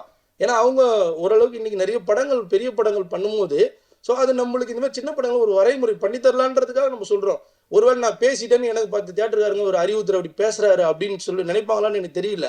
இது வந்து வாடிக்கையாகவே தொடருது. நான் ஒரு இயக்குனராக இருக்கும்போது பாடலாசிரியர்கள் வந்து பாடல் வெளியீட்டுகளாக வர்றதில்ல, நடிகர்கள் வர்றதில்லன்ற ஒரு விஷயம் இருந்தது. ஸோ இப்போ விநியோகஸ்தராக வரும்போது இந்த பிரச்சனை இருக்குது. இந்த மாதிரி பிரச்சனைகள் எல்லாத்துக்குமே வந்து ஒரு தீர்வாக இங்கே சங்கங்களில் வந்து செயல்படணும். ஏன்னா நாங்கள் ஷூட்டிங்கில் 24 கிராஃப்ட் வைக்கல்னா மட்டும் வந்து யூனியன் பிரச்சனை அது இதுன்னு சொல்லும் போது இந்த மாதிரி பிரச்சனைகளுக்கும் ஒரு சங்கம் வந்து ஒரு வழிமுறை பண்ணணும் அப்படின்றது தான் நாங்கள் எதிர்பார்க்குறோம். ஏன்னா வாரானா நம்ம வரோம், காசு போடுறோம், எல்லா இடத்துலையும் சும்மா கொடுத்துட்டு போகிறோம், அவ்வளோதான். சரி, படம் நல்லா இல்லை, ஓகே ரைட். நல்லா இல்லாத படத்தை யாருமே நினைச்சு எடுக்கிறதில்ல. எடுக்கப்பட்ட படம் மக்கள் இடத்துல போய் சரி சேரலைனாலும் அந்த படங்களை வந்து போட்ட ஒரு முதலாளிக்கு ஒரு சின்ன ஒரு மரியாதை, அவருக்கு வந்து ஓகே சினிமாவுக்கு வந்தாங்க, இந்த மாதிரி ஒரு படம் இவ்வளோதான் சேருது, அதுக்கான நியாயமான ஒரு எல்லா பிஸ்னஸுமே ₹1 அந்த பிஸ்னஸுக்கான வழி இங்கே இருக்கணும் அப்படின்றத சொல்லணும். பெரிய படங்களுக்கு ரெவன்யூ ஷேர் அப்படின்ற அடிப்படையில் கொடுக்குறாங்க, சின்ன படங்களுக்கு கிடையாது. சின்ன படத்தை கன்சிடரே பண்ணதில்லை. ரொம்ப ஃப்ராங்காக சொல்லணும்னா சின்ன படம்னு சொல்கிறது இங்கே ரீசெண்டாக இருக்கிற மிக பிரபலமான ஹீரோக்கள் படமே இது சின்ன படம்ன்ற ஒரு ஸ்டேஜில் இங்கே கொண்டு வந்து தள்ளிட்டாங்க. அதனால தான் நான் இங்கே ஒரு வார்த்தையை யூஸ் பண்ணேன், 10-15 ஹீரோக்கள் மட்டும்தான் இன்னும் அடுத்து வரப்போகிற வருடங்களில் சினிமாவில் இருப்பாங்க அப்போ நம்ம எல்லாரும் அவங்க படம் மட்டும் பார்த்துட்டு கை தட்டிட்டு போகணும் அப்படின்றது தான் சினிமாவா மாறிடுமா அப்படின்றது தெரில. அப்படி மாறினா சினிமாவுடைய ஒரு படைப்புகள், நிறைய படைப்புகள் போய் சேராது. ஸோ அந்த நிலைமைக்கு சினிமா தள்ளப்படக்கூடாது அப்படின்றது வந்து அரணம் படக்குழு சார்பாகவும் எங்களுடைய உத்தரா ப்ரொடக்ஷன் சார்பாகவும் இந்த கோரிக்கை எந்த இடத்துல போய் சேர்ந்து எப்படி கன்வெர்ட் ஆக போகுதுன்னு தெரில. ஆனால் நல்லா இருக்கும், யாராவது ஸ்டெப் எடுத்தால் நல்லா இருக்கும் அப்படின்றது. குறிப்பாக சொல்லணும்னா தயாரிப்பாளர்கள் சங்கம், இயக்குநர்கள் சங்கம், இந்த மாதிரி அடுத்தடுத்து வரக்கூடிய படைப்பாளிகளுக்கு ஒரு உத்தரவாதமாக முதலாளிகளுக்கு ஒரு அங்கீகாரம் கொடுத்து தமிழ் சினிமாவை காப்பாற்றணும் அப்படின்றத ஒரு கோரிக்கையாக வைக்கிறேன். நன்றி. இந்த படத்தின் பாடலை பற்றி சில விஷயங்களை சொல்ல இருக்கிறேன். இந்த படத்தை வந்து அரணம்ன்ற படத்தை ஹரி உத்ரா ப்ரொடக்ஷன் தான் வெளியிட இருக்கிறாங்க. வரும் 22ஆம் தேதி இந்த படம் வெளியிட இருக்கிறோம். இந்த ஹரி உத்ரா ப்ரொடக்ஷன்ல நான் கொஞ்சம் ஒர்க் பண்ணிட்டு இருக்கேன். இந்த பாடலை வந்து எப்படி மேடம் ப்ரொமோஷன் பண்றது அப்படின்னு சொல்லி சார் நாங்க எல்லாம் பேசிட்டு இருந்தோம். இவங்க சொன்னது மாதிரி பிரியன் சார் வந்து அவ்வளோ சீக்கிரத்துல வந்து எதுலையும் வந்து திருப்தி அடைய மாட்டார். அப்போ நாங்கள் எல்லாம் உட்காந்து பேசிட்டு இருக்கும்போது சொன்னாங்க, இதை எப்படி நம்ம வந்து ப்ரொமோஷன் கொடுக்கணும் அப்படின்னு சொல்லிட்டு. அப்போ இன்ஸ்டாகிராம் நண்பர்கள்ட்ட கொஞ்சம் பேசி இந்த பாடல்கள் எல்லாம் வெளியிடலாம்னு இருந்தோம். காத்துல என்னன்ற சாங் வந்து பாடல் சார் வந்து ரொம்ப அருமையா பண்ணியிருக்காங்க. இந்த பாடலில் நிறைய வியூஸ் போயிருக்கு. கதாநாயகி வர்ஷா அவர்கள் அருமையாக நடித்திருக்கிறார்கள். படத்தில் அறிமுகம் அப்படின்றது தெரியவே இல்லை. நிறைய படங்கள் நடித்த மாதிரி நல்லா பண்ணியிருக்காங்க. இந்த இசை வெளியீட்டு விழாவிற்கு சிறப்பு விருந்தினர்களாக நிறைய நம்ம ஹரி உத்ரா சார் சொன்ன மாதிரி நிறைய பேர் நாங்கள் கூட்டம் வரலை, பரவாயில்ல. இந்த தமிழ் திரைக்கூடம் கவிஞர்கள் தான் சிறப்பு விருந்தினர்கள்னு பிரியன் சார் சொன்னார் பாருங்க, அங்கே நிற்கிறாருங்க அவர். இன்னொரு விஷயம் நான் சொல்ல விரும்புகிறேன். இது ஒரு சின்ன விஷயம்தான், தப்பாக நினைக்காதீங்க. இன்னைக்கு காலகட்டத்தில் இன்னைக்கு நடந்த விஷயம் இது என்ன அப்படின்னு பார்த்தீங்கன்னா, இந்த ரேஷன்ல வந்து இப்போ சொல்கிறாங்க கொடுக்குறாங்களே மெக்ஜாம் புயல் நிவாரணம். அந்த நிவாரணம் வாங்குறதுக்கு ரேஷன் கடைக்கு காலையில் நான் போயிருந்தேன். ரேஷன் கடை பக்கம் போனதே கிடையாது. காலையில் நான் போயிருந்தேன். 6000 ரூபா கொடுக்குறாங்க, அது என்ட்ரி போடணும்னு போயிருந்தேன். க்யூ நிற்கிது, ஒரு 100-200 பேர் நிற்கிறாங்க. அந்த க்யூவில் போய் நான் நின்னா எனக்கு எதுவுமே தெரியல. போய் ஒருத்தர்கிட்ட கேட்குறேன், இது என்னங்க ஃபார்ம் கொடுக்குறாங்க. இன்னொரு அம்மாட்ட போய் கேட்டேன், என்னதுங்க எப்படின்றாங்க, யாருமே சொல்ல மாட்டேங்கிறாங்க. இப்படிப்பட்ட காலத்துல ஒரு நிதி வாங்குறது கூட இது என்ன நடக்குது, இது எப்படி வாங்கணும் தான் ஹெல்ப் தான் கேட்டேன். அதை கூட சொல்ல மாட்டேங்கிறாங்க அந்த மக்கள். இப்படிப்பட்ட உலகத்துல ஒரு 40-50 பேரு கவிஞர்களை உருவாக்கிட்டு வர்றாரு பிரியன் சார். இந்த மனப்பக்குவம் யாருக்கு வரும் யோசிச்சு பாருங்க. நம்ம பெற்ற தமிழ் மொழி, அந்த கலையை எல்லாரும் கத்துக்கணும் அப்படின்ற ஒரு வெறியில அவரோட ஆபீஸ்க்கு நான் போயிருந்தேன். அன்னைக்குதான் நான் மலைச்சிட்டேன் அந்த மனுஷனை பார்த்து. ஒரு 50 பேருக்கு கிளாஸ் எடுத்துட்டு இருக்காரு. இப்ப வந்து எல்லா கவிஞர்களும் பேசினாங்க, பார்த்துருப்பீங்க. அவர் சொன்னார், என்னுடைய வயது 58 இருந்தாலும் நான் தமிழ் மொழி கத்துட்டு இருக்கேன்னு சொன்னார் பாருங்க. அது எவ்வளவு பெரிய விஷயம். அந்த அளவுக்கு அவர் வந்து எல்லாத்தையும் உருவாக்கிட்டு இருக்காரு. ஒரு கவிஞனா, ஒரு கதை நாயகனா, டைரக்ஷன் அண்ட் இவ்வளோத்தையும் பார்த்துக்கிட்டு எல்லாருக்கும் எந்த வித ஒரு இடைஞ்சலும் வரக்கூடாது, இந்த விஷயத்துல யாரையும் பாரபட்சம் பார்க்க கூடாது, யார் மனசும் புண்படக்கூடாதுன்றதுல கரெக்டா கவனமா இருக்கிறாங்க. அப்படிப்பட்ட ஒரு மனிதன் வந்து இன்னைக்கு நம்ம இந்த தமிழ் சினிமாவில் கதாநாயகனா உருவாக்கி இருக்கார். இவர் வந்து எத்தனையோ ஹீரோக்களுக்கும் ஹீரோயினுக்கும் பாடல்களை, பிரபல பாடல்கள் பார்த்துருப்பீங்க, ஒரு 500 பாட்டுக்கு மேல அவங்க எழுதியிருக்காங்க. அப்படிப்பட்டவருடைய படத்துக்கு இசை வெளியிட்டலாவ நீங்க பத்திரிகையாளர் எல்லாரும் இதை எடுத்துக்கொண்டே கொடுக்கணும். இந்த பாடல் வந்து மிக அருமையா வந்திருக்கு. இந்த படம் நல்லா வரணும், எல்லாரும் நீங்க தான் சப்போர்ட் பண்ணணும். அப்படிப்பட்ட பிரியன் சார் நல்ல ஒரு கதாநாயகனா வரணும்னு எல்லாரும் உங்க முன்னாடி ஆசீர்வாதத்தோட கேட்டுக்கிறேன். நன்றி, வணக்கம். அரணம் சுத்தமான தமிழ் பெயர், நிறைய அர்த்தம் இருக்குது அதுக்கு. தமிழில் பாதுகாப்பு, மதில், அந்த மாதிரி நிறைய அர்த்தங்கள் இருக்குது. நல்ல தமிழ் பேர் வச்சதுக்கு முதல்ல நன்றி பிரியன் சார். இப்போ அது குறைஞ்சிட்டே வருது தமிழ் சினிமாவில். எல்லோரும் இங்கிலீஷில் பேர் வைக்க ஆரம்பிச்சிட்டாங்க ஸ்டைலாக. நிறைய இந்த மாதிரி சொல்கிறப்பவே பவர்ஃபுல்லாக இருக்க தமிழ் பேர்கள் இருக்குது, தேடி வைங்க. இயக்குநர்கள்கிட்ட நான் ஒரு கோரிக்கையாக வச்சுக்கிறேன் இந்த நேரத்தில். நான் இந்த படத்தோட இந்த ஃபங்க்ஷனுக்கு வந்ததுக்கு காரணம் பிரியன் சார் தான். அது இல்லாமல் என்னோட 2 அசோசியேட்ஸ் இருக்காங்க. என்னோட பிஆர்ஓ புவன் ஃபோன் பண்ணி, அண்ணா நீ வந்தே ஆகணும், பிரியன் சார் உனக்காக வெயிட் பண்ணுறாரு அப்படின்னு இவர் சொல்லிட்டாரு. புவன் சொன்னால் எதுவும் மறுக்கிறது இல்லை. ஸோ புவனுக்காகவும் பிரியன் சாருக்காகவும் and Murugan sir MRT music எனக்கு திரௌபதியும் பகாசுரனும் அவர் தான் பண்ணி கரெக்டாக போய் சேர்த்தார் மக்கள்கிட்ட. அதனால் நீங்களும் கவலைப்பட வேணாம், அவர் போய் சேர்த்துருவார் அந்த ஆடியோவை கரெக்டாக. எங்கே ப்ரமோஷன் பண்ணணுமோ அவங்க ப்ரமோஷன் பண்ணி அந்த பாடலை கொண்டு போய் சேர்த்துருவார். எங்களை மாதிரி மீடியம் பட்ஜெட் மூவிஸ்க்கு வந்து எம்ஆர்டி மியூசிக் வந்து ஒரு பெரிய வரம். நல்ல ப்ரைஸும் கொடுப்பாங்க, நல்ல சப்போர்ட் பண்ணுவாங்க. ஃபோன் பண்ணால் எடுப்பாங்க, பதில் சொல்லுவாங்க. தொடர்ந்து வாட்ஸ்அப் குரூப்பில் நம்ம டச்லேயே இருக்கலாம் அந்த ப்ரமோஷன் சம்மந்தமாக. மற்ற ஆடியோ கம்பெனிகளில் அது கஷ்டம், இந்த மாதிரி பட்ஜெட் படங்களுக்கு எடுக்க மாட்டாங்க ஃபோன். ரெண்டாவது, ஒரு படம் எடுக்கிறது எவ்வளோ கஷ்டம் அப்படின்னு எல்லாரும் சொல்லியிருந்தாங்க. உண்மையிலே கஷ்டமான விஷயம்தான். சந்தோஷம் ஒரு க்ரௌட் ஃபண்டிங் படம், தமிழ் சினிமாவோட 2வது க்ரௌட் ஃபண்டிங் படம் ஆடியோ லான்ச் வரைக்கும் வந்திருக்கு. நிறைய பேர் ட்ரை பண்ணுறாங்க. ஸோ ஃபஸ்ட்டு என் படம் வந்ததில் எனக்கு ரொம்ப பெருமை. இது 2வது படம் ஆடியோ லான்ச் வரைக்கும் வந்துருச்சு. வர வெள்ளிக்கிழமையும் சார் ஒரு ரெக்வஸ்ட், அது இந்த சமயத்தில் கன்னியாகுமரி, திருநெல்வேலி, தென்காசி, தூத்துக்குடி, அந்த பக்கம் நாகர்கோவில் பக்கம்லாம் மழை அதிகமாக இருக்குது. ரொம்ப முக்கியமான ஏரியா மதுரையும் திருநெல்வேலி. ஸோ திருச்சி பக்கமும் கொஞ்சம் மழை இருக்குதுன்னு கேள்விப்பட்டேன். ஸோ 3 ஏரியா முக்கியமான ஏரியா மழை இருக்குது. ஸோ அதை பார்த்துட்டு இந்த வெள்ளிக்கிழமை ரிலீஸ் வந்து முடிவெடுங்க. முடியலன்னா கொஞ்சம் ஒரு வாரம் தள்ளி வாங்க. ஏன்னா நீங்கள் இத்தனை பேரோட உழைப்பு இருக்குது, இத்தனை தமிழ் ஆர்வலர்களோட உழைப்பு இந்த படத்துக்குள்ளே இருக்குது. இது மக்கள்கிட்ட போய் சேரணும். இதுக்கு ஒரு நல்ல டைம் கூட எடுத்துக்கலாம் நீங்கள் இந்த வாரம் அப்படி மிஸ் பண்ணிங்கன்னா. ஏன்னா முழுக்க தமிழ் ஆர்வலர்கள் எல்லாம் இணைஞ்சிருக்கீங்க. இங்கே வந்து உட்காந்தப்போ தான் அது வந்து இன்னும் டீட்டெயிலாக தெரியுது. நான் பிரியன் சார் எனக்கு சொன்னது ஒரு 10 பேர் சேர்ந்து படம் எடுத்துருக்கோம் அப்படின்னு தான் சொன்னார். ஸோ 10மே பாடலாசிரியர்கள், அதுவும் அவர்கிட்ட வந்து பயிற்சி பெற்றவர்கள். அவங்க ஒரு பாடலாசிரியரை கதாநாயகனாக இயக்குனராக உருவாக்கணுன்ற எண்ணத்தால் அவங்களோட சேமிப்பை கொடுத்து பண்ண படம். ஸோ தமிழ்நாட்டில் இருக்கிற அத்தனை தமிழ் ஆர்வலர்களும் இந்த ஒரு விஷயத்துக்காக இந்த படத்தை போய் நீங்கள் தேட்டரில் பார்க்கணுன்னு நான் ஒரு கோரிக்கை அங்கே வச்சுக்கிறேன். அவங்கள போய் சேர்க்க வேண்டியது உங்களோட வேலை தான். ஸோ தமிழ் மீது ஆர்வம் கொண்ட பலர் இருக்காங்க. ஸோ இவங்கெல்லாம் சேர்ந்து எடுத்த படம்னு சொல்லுங்கள், கண்டிப்பாக டிக்கெட் கொடுத்து உங்களுக்காக ஒரு தடவை போய் பார்ப்பாங்க. அதை தாண்டி நான் இந்த படமத்தோட ஃபஸ்ட்டு வெர்ஷன் பார்த்துட்டேன். இப்போது ரீசெண்டாக இந்த வெர்ஷன் நான் பார்க்கல.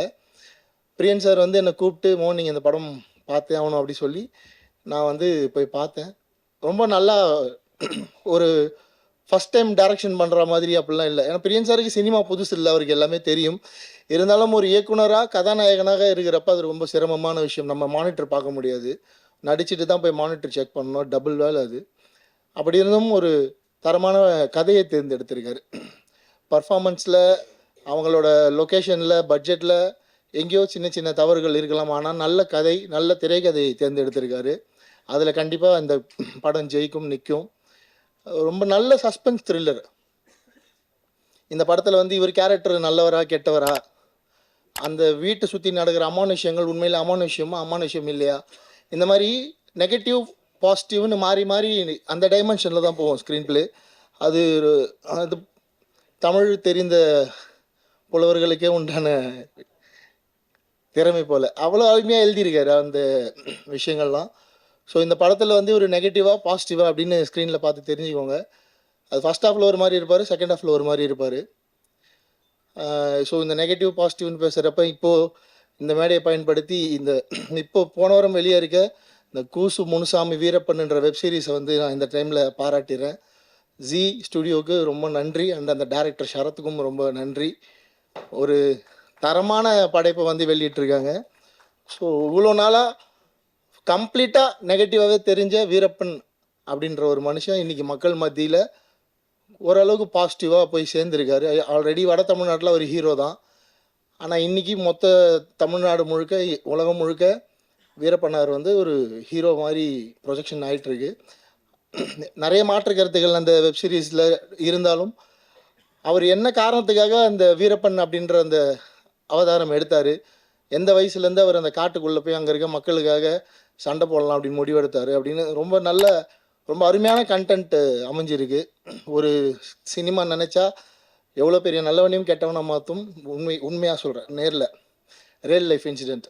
எவ்வளோ பெரிய நல்லவனையும் கெட்டவனாக காட்டும், எவ்வளோ பெரிய கெட்டவனையும் ஹீரோவாக மாற்றும். அது வந்து சினிமாவுக்கு அந்த பவர் இருக்குது, எழுத்துக்கு அந்த பவர் இருக்குது. ஸோ வீரப்பன் அவர்களுடைய இன்னைக்கு வரலாறு மக்கள் மத்தியில் ஒரு ஹீரோவாக மாறிட்டு இருக்காரு. இருந்தும் அந்த டாக்குமெண்ட்ரி வந்து அவர் கிரிமினல், தீவிரவாதி, வில்லன், கொலைகாரன் அப்படின்னு தான் முடியுது. அதுதான் உண்மையும் கூட. பட் என்ன ரீசனுக்காக அவர் அதெல்லாம் பண்ணார், அவருக்கு எந்த கோபம் என்ன இந்த சமூகத்தின் மேலே அப்படின்றது வந்து இன்றைக்கி தான் மக்களுக்கு தெரிஞ்சிருக்கு பல வருஷம் கழிச்சு.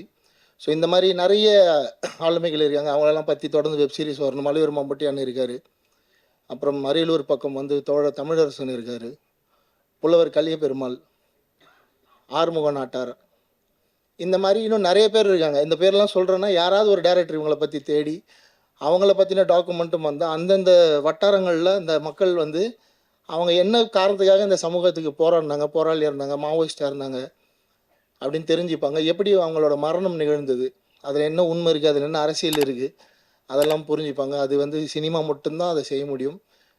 என்னதான் பத்திரிகை, மீடியா அதெல்லாம் நியூஸ் வந்தாலும் திரைச்சித்திரமாக பார்க்குறப்ப அது பெருசாக போய் மக்கள்கிட்ட ஒரு பெரிய பாதிப்பை ஏற்படுத்தும். ஸோ அந்த வகையில் அந்த கூஸ் முனுசாமி வீரப்பன் தொடரை எடுத்த அத்தனை பேருக்கும் என்னுடைய மனமார்ந்த நன்றிகள் இந்த மேடையில். நெக்ஸ்ட்டு நம்ம திருப்பி அரண்முக்குள்ளே வந்துடுவோம். ரொம்ப சந்தோஷமான தருணம். ஒரு அநேகமாக ஸ்நேகன் சார், பா விஜய் சாருக்கு அப்புறம் நீங்கள் ஹீரோவாக இருக்கீங்க இல்லையா, ஒரு பாடலாசிரியராக, வேறு யாரும் இல்லை. ஸோ அதில் ஒரு முக்கியமான இடம் இந்த முதல் 3 அதுக்குள்ளே வரதெல்லாம் ரொம்ப சூப்பர்.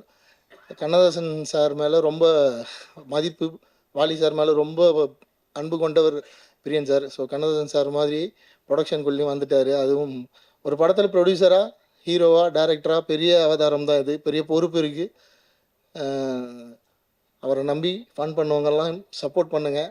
நல்லது கெட்டது எது வந்தாலும் கூட இருங்க கடைசி வரைக்கும். இது தொடக்கம் தான். அவர் உருவாக்கிய மாணவர்கள் நிச்சயமாக அவரை திருப்பி தாங்கி பிடிப்பாங்க, அதில் எந்த மாற்று கருத்தும் இல்லை. எனக்கு தெரியும், நான் போயிருக்கேன், 2 ஆண்டு விழாக்கு நான் கலந்துருக்கேன் அந்த பயிற்சி பட்டறையில். ஸோ ரொம்ப புது முயற்சி, புது விஷயம், இதுவுமே ஒரு முயற்சி தான். ஸோ நீங்கள்லாம் அவருக்கு வந்து சப்போர்ட் பண்ணணும். ஹீரோயின் ரொம்ப நல்லா இருக்காங்க ஃப்ரேமில், விஷுவலில் பார்க்க. நான் புது ஹீரோயின் நினைக்கல, இப்போ தான் சொல்லி தான் தெரியும் அவங்க ஃபஸ்ட் படம் பண்ணுறாங்கன்னு. ரொம்ப நல்லா பர்ஃபார்ம் பண்ணியிருக்காங்க, சூப்பராக இருக்காங்க விஷுவலாக ஸ்க்ரீனில் பார்க்க. அண்டு படத்தை ரிலீஸ் பண்ணுறதுக்கு ஒரு மனுஷன் வந்திருக்காரு. அது இந்த காலகட்டத்தில் அதுக்கே தனியாக நீங்கள் அவருக்கு ஒரு கைத்தட்டல் கொடுக்கலாம். நிஜமாகவே ஒரு பெரிய விஷயம் அது. ஒரு கம்பெனி ஒரு படத்தை வந்து நாங்கள் ரிலீஸ் பண்ணுறோம் இந்த சுச்சுவேஷனில், ரொம்ப பெரிய விஷயம் அது. ஸோ அவருக்காக தான் நான் அதை சொன்னேன். இந்த வெள்ளிக்கிழமை, அதுவும் தப்பாக எதுவும் எடுத்துக்க வேண்டாம், மழை நேரத்தில் ரிலீஸ் பண்ணால் அந்த ஒரு ஏரியாலேருந்து வர ஒரு 10 லட்சம் மிஸ் ஆனால் கூட 3 ஏரியாலேருந்து நமக்கு 30 லட்ச ரூபா அடி வாங்கும். ஸோ அவரோட சைட்லேருந்து தான் நான் அதை சொன்னேன். ஸோ நல்லது கெட்டதெல்லாம் நீங்கள் அதில் யோசித்து நல்ல முடிவு எடுங்க. இந்த வாரம் இல்லைன்னா அடுத்த வாரம் வந்தாலும் நிச்சயமாக இந்த படம் மக்கள் மத்தியில் பெரிய பேர் வாங்கணும். ஸோ அதுக்கு நீங்கள்லாம் உதவணும். தமிழ் மீது பற்று கொண்டவர்கள், இந்த தமிழ் மீது ஆர்வம் கொண்ட கூட்டணிக்கு ஆதரவு கொடுக்கணும்னு வேண்டிக்கிறேன். தேங்க்யூ. ஒரு பெரும் தருணம் தான் அது. அதாவது ஒரு சொல்லியிருந்தாங்க பெரும் புள்ளிகள் எல்லாம் வரலன்னு. பரவாயில்ல, சிறு சிறு புள்ளிகள் சேர்ந்து தானே ஒரு நாள் பெரும் புள்ளி ஆகும், வைக்கலாம். அதனால் ரொம்ப நல்ல பெரிய அனுபவம். ஆனால் இது நல்லா இருக்குது எனக்கு இந்த அனுபவம். அதனால் அவர் சொன்ன மாதிரி ஆன்டி டிப்ரெஷன், இன்சோமீனியால இது எல்லாமே வந்துருச்சு எனக்கு. அது பரவாயில்ல. ஆனால் 20 வருடம் சினிமாவில் இருந்தவனே நீங்கள் இந்த அடி அடிக்கிறீங்கன்னா புதுசாக வரவனை என்ன அடிடாடி அடிப்பீங்கன்னு தோணுச்சு எனக்கு. ஆனால் ஒரே ஒரு திமிரு, அது தமிழ்னால இருறா நான் நின்று பார்க்குறேன்டா நிற்கிறேங்க, வேற ஒன்றும் இல்லை. வேற ஆளாக தான் நிற்பாங்களேன்னு தெரியல நான் இருக்கிற இடத்துல. அப்பேற்பட்ட ஒரு விளையாட்டு விளாட்றாங்க சீரியஸாக. என்ன மாதிரியான அரசியலாக இருக்குது. ஒரு கலைக்குள்ளேயே கலையை கொள்கிறவர்கள் இருக்கிறது அது சினிமாவாக தான் இருக்கும் போல இருக்குது. வெளியில் இருப்பானான்னு தெரியல. வெளியேருந்து ஒரு எதிரி வருவான், வெளியேருந்து ஒரு விஷயம் வரும், எங்கேயாவது ஒரு 2 துரோகி இருப்பான், இடுப்பில் குத்துவான். மொத்த பயில சுற்றி இருக்கிறவங்களுக்கும் சினிமாவை அழிப்பதற்கான ஆட்களாகவே இருக்கிறாங்கன்றத உண்மையிலுமே கண்மாடி பார்க்க நேர்ந்தது. இன்னொரு பாடலாசினா வருவோம், 25 பேர் இருப்பாங்க, அதில் 2 நிமிஷம் நம்ம பேசிட்டு இறங்கி போயிடுவோம். இதுதான் நமக்கான மேடை. அந்த ஒரு 2 வருஷம் வேற ஒரு பார்வை. இங்கே வந்திருக்கக்கூடிய அனைவருக்கும் நன்றி. நான் சொன்ன மாதிரி மோகன் அவர்களெல்லாம் வெளியாடலாம் கிடையாது. அதனால தான் நான் அவரை நான் விருப்பு விருந்தினர் லிஸ்ட்லேயே சேர்க்கல. அவர் என் குடும்பம், எனக்கு 15 வருடம் எனக்கு தெரியும் மோகன் அவர்களை. நான் ஒரு அடிப்படையிலேருந்து நாங்கள் பயணிச்சிருக்கோம். பழையவனார்பேட்டைக்கு முதல்லேருந்து அவர் எனக்கு பழக்கன்றதுனால ஒரு முறை சொல்லியிருக்காரு, அண்ணே ஒரு புது பையனுக்கு பாட்டு தரேனே, குக்குன்னு ஒரு பாட்டு எழுத போகிறானே, நீங்கள் என்னென்ன சொல்கிறீங்கன்னாரு. சந்தோஷமாக கொடுங்கன்னு சொன்னேன் அவர்கிட்ட. எனக்கு பாட்டு வேணான்னு சொல்லி நான் ஒரு புது பையனுக்கு பாட்டு கொடுத்தேன், அந்த திரௌபதியில் நினைக்கிறேன். எனக்கு வேணாம் மோகன், நான் எழுத 400 ஒரு பாடல் ஆயிரும், நீங்கள் அந்த புது பையனுக்கு கொடுங்க. அந்த பையனுக்கு பேச வச்சார். அந்த பையனுக்கு பேசினாப்புல. ரொம்ப மகிழ்ச்சி. ரொம்ப யதார்த்தமான ஒரு கலைஞன் அவர், பெரிய தில்லு உள்ளவர். அதுதான் வேணும் இன்னைக்கு. அதெல்லாம் இன்னைக்கு காணா போச்சு. இன்னைக்கு கலைஞர்கள் வந்து வீரியமே இல்லாமல் இருக்கிறாங்கன்றது ரொம்ப கோபமாக இருக்குது. மோகனுக்குலாம் சரியான வீரியம் இருக்குல்ல, இப்படி தான் அன்றைக்கி எல்லா கலைஞர்களுமே இருந்தாங்க. நீங்கள் யோசிச்சு பாருங்கள், ஒரு காலகட்டத்தில் அவ்வளோ தைரியமான வீரியமான கலைஞர்கள் இருந்தாங்க. படமே நீ பார்க்க கஷ்டமாக இருக்குது, வெட்டுறான் குத்துறான் இருக்கட்டும் என்னமே. அதில் நன்றி மோகன் அவர்களே. இருந்தாலும் சொல்கிறதுக்காக ஒரு பேச்சுக்காக மகிழ்ச்சி. ஒரு 3 தரப்பாக பேசுகிறேன் இந்த இடத்துல. அரணம் குழுவுக்கு என்னுடைய நன்றியை தெரிவிச்சுக்கிறேன். முதல்ல கதைநாயகி வர்ஷா, அதாவது தன்னுடைய இசை வெளியீட்டு விழாவுக்கு தன்னுடைய படத்துடைய ப்ரொமோஷனுக்கே வரமாட்டாங்க கதைநாயகிகள். இந்த பொண்ணு எனக்கு கிட்டத்தட்ட அசிஸ்டன்ட் ரைட்டர் மாதிரி அவ்வளோ வேலை பார்த்துருக்காங்க. அது இப்படி ஒரு கதாநாயகி கிடைப்பாங்கன்னா கிடைக்க மாட்டாங்க சத்தியமாக. அதாவது அவங்களுடைய ஷெடியூல் முடிச்சுட்டு போயிடுவாங்க. நீங்கள் நம்ப மாட்டீங்க, மொத்த படமும் அவங்க என் கூட தான் இருந்தாங்க முழுக்க. நீங்கள் இருந்துருங்கன்ட்டு, ஏன்னா எங்களுக்கு எந்த கேப் கிடைக்குமோ எங்களுடைய காம்பினேஷன் நாங்கள் பதிவு செஞ்சுட்டே இருப்போம். 12-12:30 மணிக்கு திடீர்னு போய் சேலையை மாற்றிடுவாங்கன்னு சொல்லுவேன். நம்ம அப்படியே சட்டையை மாற்றி வந்துடலாம். ஓடி போயிட்டு தடன்னு ஓடி கிளம்பி வருவாங்க. அவ்வளோ தூரம் இந்த நிமிஷம் வரைக்குங்க ஒரு சப்டைட்டில் ஒரு சின்ன ஒரு திருத்தம் இருக்குன்னா அதை அவங்க பார்த்து சொல்லிட்டு இருக்கிறாங்க. ஆச்சரியமாக இருக்குது. என்ன கேட்டிங்கன்னா அவங்க கதை நாயகின்னு சொல்கிறோட ஒரு சிறந்த கலைஞர்னு சொல்லுவேன் இந்த படத்துக்கு. நான் அப்படி தான் அவங்கள சொல்கிறேன். ரொம்ப நன்றி. அதே போல் ஒளிப்பதிவாளர் அவரும் ரொம்ப சிறப்பு. ஒரு முறை வந்து என்ன அவருடைய தப்பா எடுத்துக்கேன் சார், அவரோட வயது கருதி மேலே ஒரு உயரத்தில் ஏறி ஒரு சின்ன அரசெங்கலில் நடக்கணும், விழுந்தாருன்னா முடிஞ்சு போச்சு. அந்த அரசெங்கலில் ஏறி ஷூட் பண்ணணுன்னு சொல்லிட்டு இருக்கேன். சார் இது மேலே ஏறி நடக்க முடியுமா? அரசெங்கல் செவ்வறு தான் இருக்குது பில்டிங் மேலே. திரும்பி பார்த்தா கேமரா தூக்கிட்டு மேலே ஏறிட்டார். எனக்கு பக்குந்து அசால்ட்டாக எடுத்துட்டு, அதெல்லாம் பெரிய விஷயம். ரொம்ப நன்றி சார் அந்த வகையில்.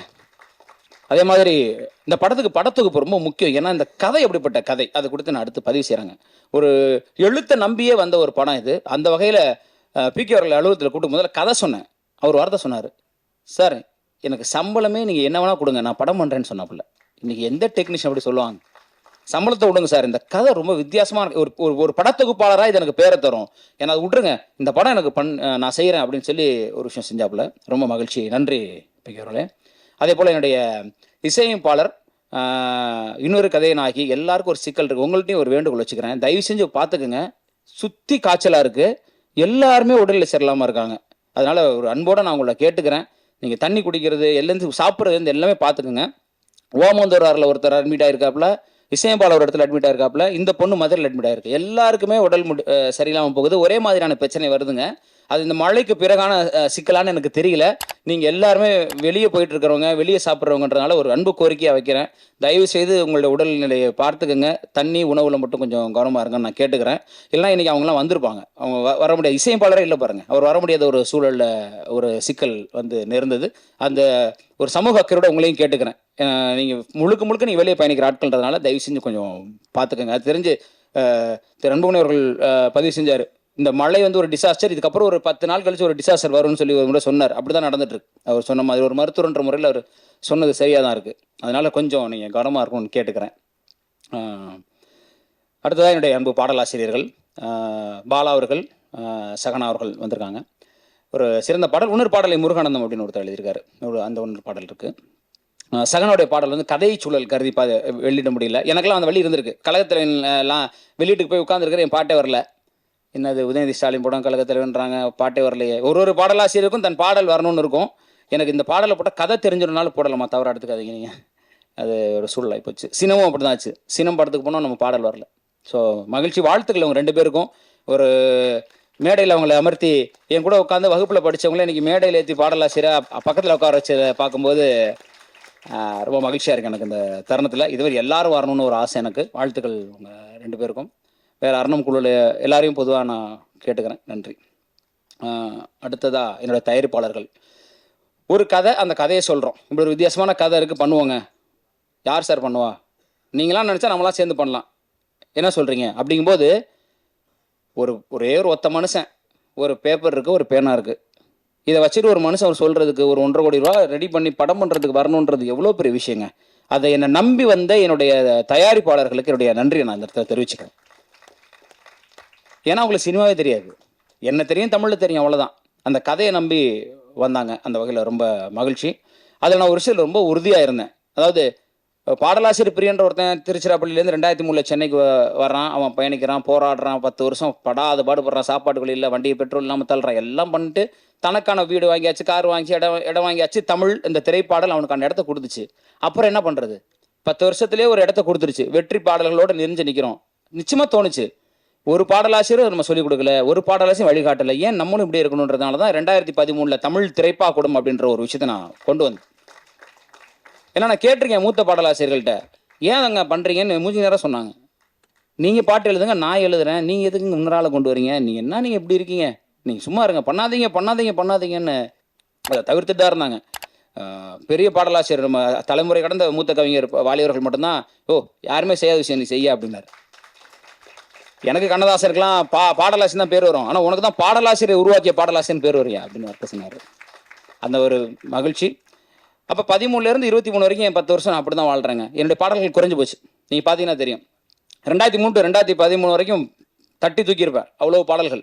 அப்புறம் 13லேருந்து 23 வரைக்கும் பார்த்தீங்கன்னா எழுதிட்டு தான் இருக்கேன். இப்போ வரைக்கும் எழுதிட்டு தான் இருக்கேன். இருந்தாலும் பார்த்தீங்கன்னா கொஞ்சம் கம்மியாக இருக்கும். ஏன்னா நான் சம்பாரிச்சு இன்னொரு கார் வாங்கலாம், இன்னொரு வீடு வாங்கலாம், அதனால் என்ன பண்ண போகிறோம்? போகும்போது ஒன்றும் கிடையாது. ஒரு 10 பேருக்கு அறிவை கொடுத்து செல்வது, அறிவு தானம் தான் நம்ம குலத்தில் மிக சிறந்தது. சாப்பாடு போட்டு அடுத்ததில் பசிக்கும், ஆனால் அறிவை கொடுத்துட்டானா அவன் காலத்துக்கு நிலைச்சு நிற்பான். அப்புறம் நான் படித்தேன், தமிழ்னு மேடை பேசிக்கிட்டு வளர்த்துக்கிட்டு கட்சி வளர்த்துக்கிட்டு இருக்கிறதுக்கு அதுக்கு நான் சொல்லிக் கொடுக்குறதா உண்மை. தமிழுக்கு நான் திருப்பி என்ன செய்கிறேன்னு ஒன்று இருக்குல்ல. என் மொழி எனக்கு உணவிட்டு இருக்கிறது, என் மொழி எனக்கு கலை கற்பித்திருக்கிறது, என் மொழி என்னை வாழ்வித்திருக்கிறது. அந்த மொழிக்கு நான் என்ன செஞ்சேன்றதான் அப்போ தான் நான் கலைஞன்னு சொல்லிக்கிறதுக்கு எனக்கு தகுதி இருக்குது. அந்த வகையில் ஒரு 200-250 பேருக்கு எந்த பாரபட்சமும் மற்று ஒருத்தர் சொன்னார், உங்களுக்கு எதிரிகளை நீங்களே உருவாக்கி கொண்டீர்கள்னாரு. நான் ரொம்ப மகிழ்ச்சி. போர்க்களத்தில் நிற்பதற்கான தைரியமும் துணிச்சலும் எனக்கு இருக்கிறது. என் எதிரில் நிற்பவன் ஜெயிச்சால் நான் தான் ஜெயிச்சேன், தோத்தால் நான் தானே ஜெயிச்சேன், என் பிள்ளைங்க தானே அதெல்லாம். அந்த மாதிரி அதில் ரொம்ப மகிழ்ச்சி. அதன் வழியாகத்தான் இன்னைக்கு அரணம் வந்தது. கதையை நம்பி வந்தாங்க, அவ்வளோதான் நான் சொல்லுவேங்க. கதையை நம்பி வந்த தயாரிப்பாளர்கள் பிரச்சனைகள் இருக்க தான் செய்தது. ஒரு இயக்குனராக படம் எடுக்கும் பொழுது ஒரு விஷயத்தை பார்க்கும்போது மாற்றணும்னு தோணுச்சு. அப்போ தான் மோகன் அவர்கள்லாம் வந்தாங்க. மோகன் என்ன விஷயங்கள், அவர் சில விஷயங்கள் சொன்னாங்க. அப்புறம் இப்படின்னு மாற்றி பிரச்சனை, அதாவது சினிமா பிரச்சனை தான், அது இல்லைன்னு சொல்ல மாட்டேன். வருத்தம் என்னன்னா, இப்படி பிரச்சனையவே ஒருத்தன் வாழ முடியுமா சினிமாவில்? வெளியேருந்து பிரச்சனை வந்தால் சமாளிக்கலாம். இப்போ சேகுவேராவுக்கும் பிடல் காஸ்ட்ரோவுக்கும் அமெரிக்க ஏகாதிபத்தியத்துலேருந்து தான் பிரச்சனை வந்தது. சேகுவேராவும் பிடல் காஸ்ட்ரோவே பிரச்சனை இருந்தால் என்ன பண்ணுறது? இங்கே அப்படி தான் இருக்குது இல்லையா? அமெரிக்க ஏகாதிபத்தியம் இருந்துச்சு, தைரியமாக எதிர்த்தாங்க. அதுக்கு ஒரு காரணம் இருந்து வெளியேருந்து ஒருத்தன் உள்ள வந்தான். உள்ள திரும்பினாலே பாடலாசிரியர் தானே நீங்கள் நடிக்கிறீங்களா? அங்கே ஆரம்பிக்குது வன்மம். நீங்கள் ஏன் டைரக்டர் ஆறீங்க? நான் என்ன வேணும் எனக்கு தோணுகிறது, எனக்கு ஒரு விஷயம் இருக்குது, என் சுதந்திரத்தை பறிப்பதற்கு உனக்கு என்னடா பிரச்சனைன்ற அளவுக்கு நீ பண்ணக்கூடாது. சீரியஸா என்ன பண்ணக்கூடாது? அப்போ எனக்கு 2 மடங்கு கோருது. தமிழ் படித்ததுக்கப்புறம் அந்த தன்மானமும் சுயமும் பாரதியை படித்தது இல்லைன்னா அப்புறம் என்ன அர்த்தம் இருக்குது? அப்போ தான் 2 மடங்கு கோவம் நான் பார்த்துக்கிறேன். அந்த உச்சம், அந்த கோவத்தில் தான், இந்த கோவம் தான் ஆரம்பம். என்ன கேட்டிங்கன்னா இந்த சினிமா மீது உள்ள கோவம்னே நான் சொல்கிறேன். இந்த இடத்துல அவ்வளவு சிக்கல்கள் அதை எடுத்து செல்வதற்கு இருந்தது. ஒரு பொறுப்பு, ஒரு திரைக்கலைஞன் எல்லா மேடையிலும் ஏன் கலைஞர்கள் அழுகிறார்கள்னு நம்ம யோசிச்சு பார்க்க வேண்டியிருக்குங்க. ரொம்ப கஷ்டமாக இருக்குது.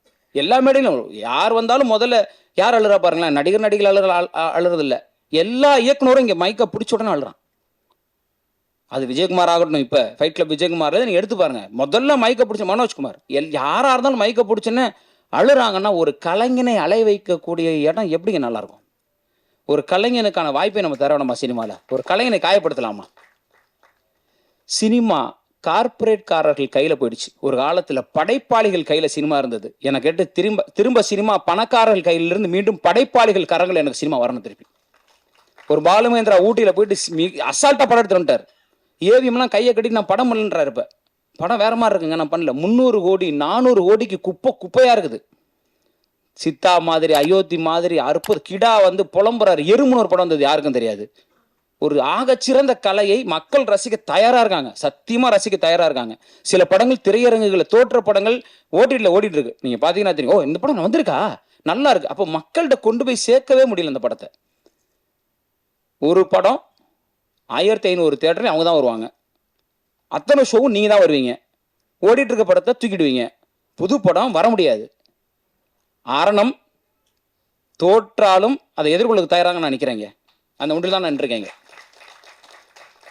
சும்மா நாச்சுக்கு நான் அரணம் ஜெயிச்சிரும், அரணம் பயங்கரமா அப்படியே ஆயிடும்லாம் எனக்கு தெரியாது. ஏன்னா இந்த கும்பலில் இதுக்கப்புறம் அட்லீஸ்ட் நான் படத்தை எடுத்து ரிலீஸ் பண்ணுற தில் எனக்கு இருக்குடான்றது அவ்வளோதான். எனக்கு அதுக்கு தான் நிற்கிறேன். அவ்வளோதான். எதிர்கொள்றதுக்கு தயாராக இருக்கேன். அதாவது உண்மையை சொல்ல போனால் இந்த திமிங்கலங்களுக்கு மத்தியில் நான் தோல்வியை எதிர்கொள்வதற்கு தயாராக வந்து நினைக்கிறேன், அவ்வளோதான். அப்புறமா அடுத்து படம் பண்ணணும், அதுக்காக ஓடிலாம் போயிட மாட்டேன், அதான் உண்மை.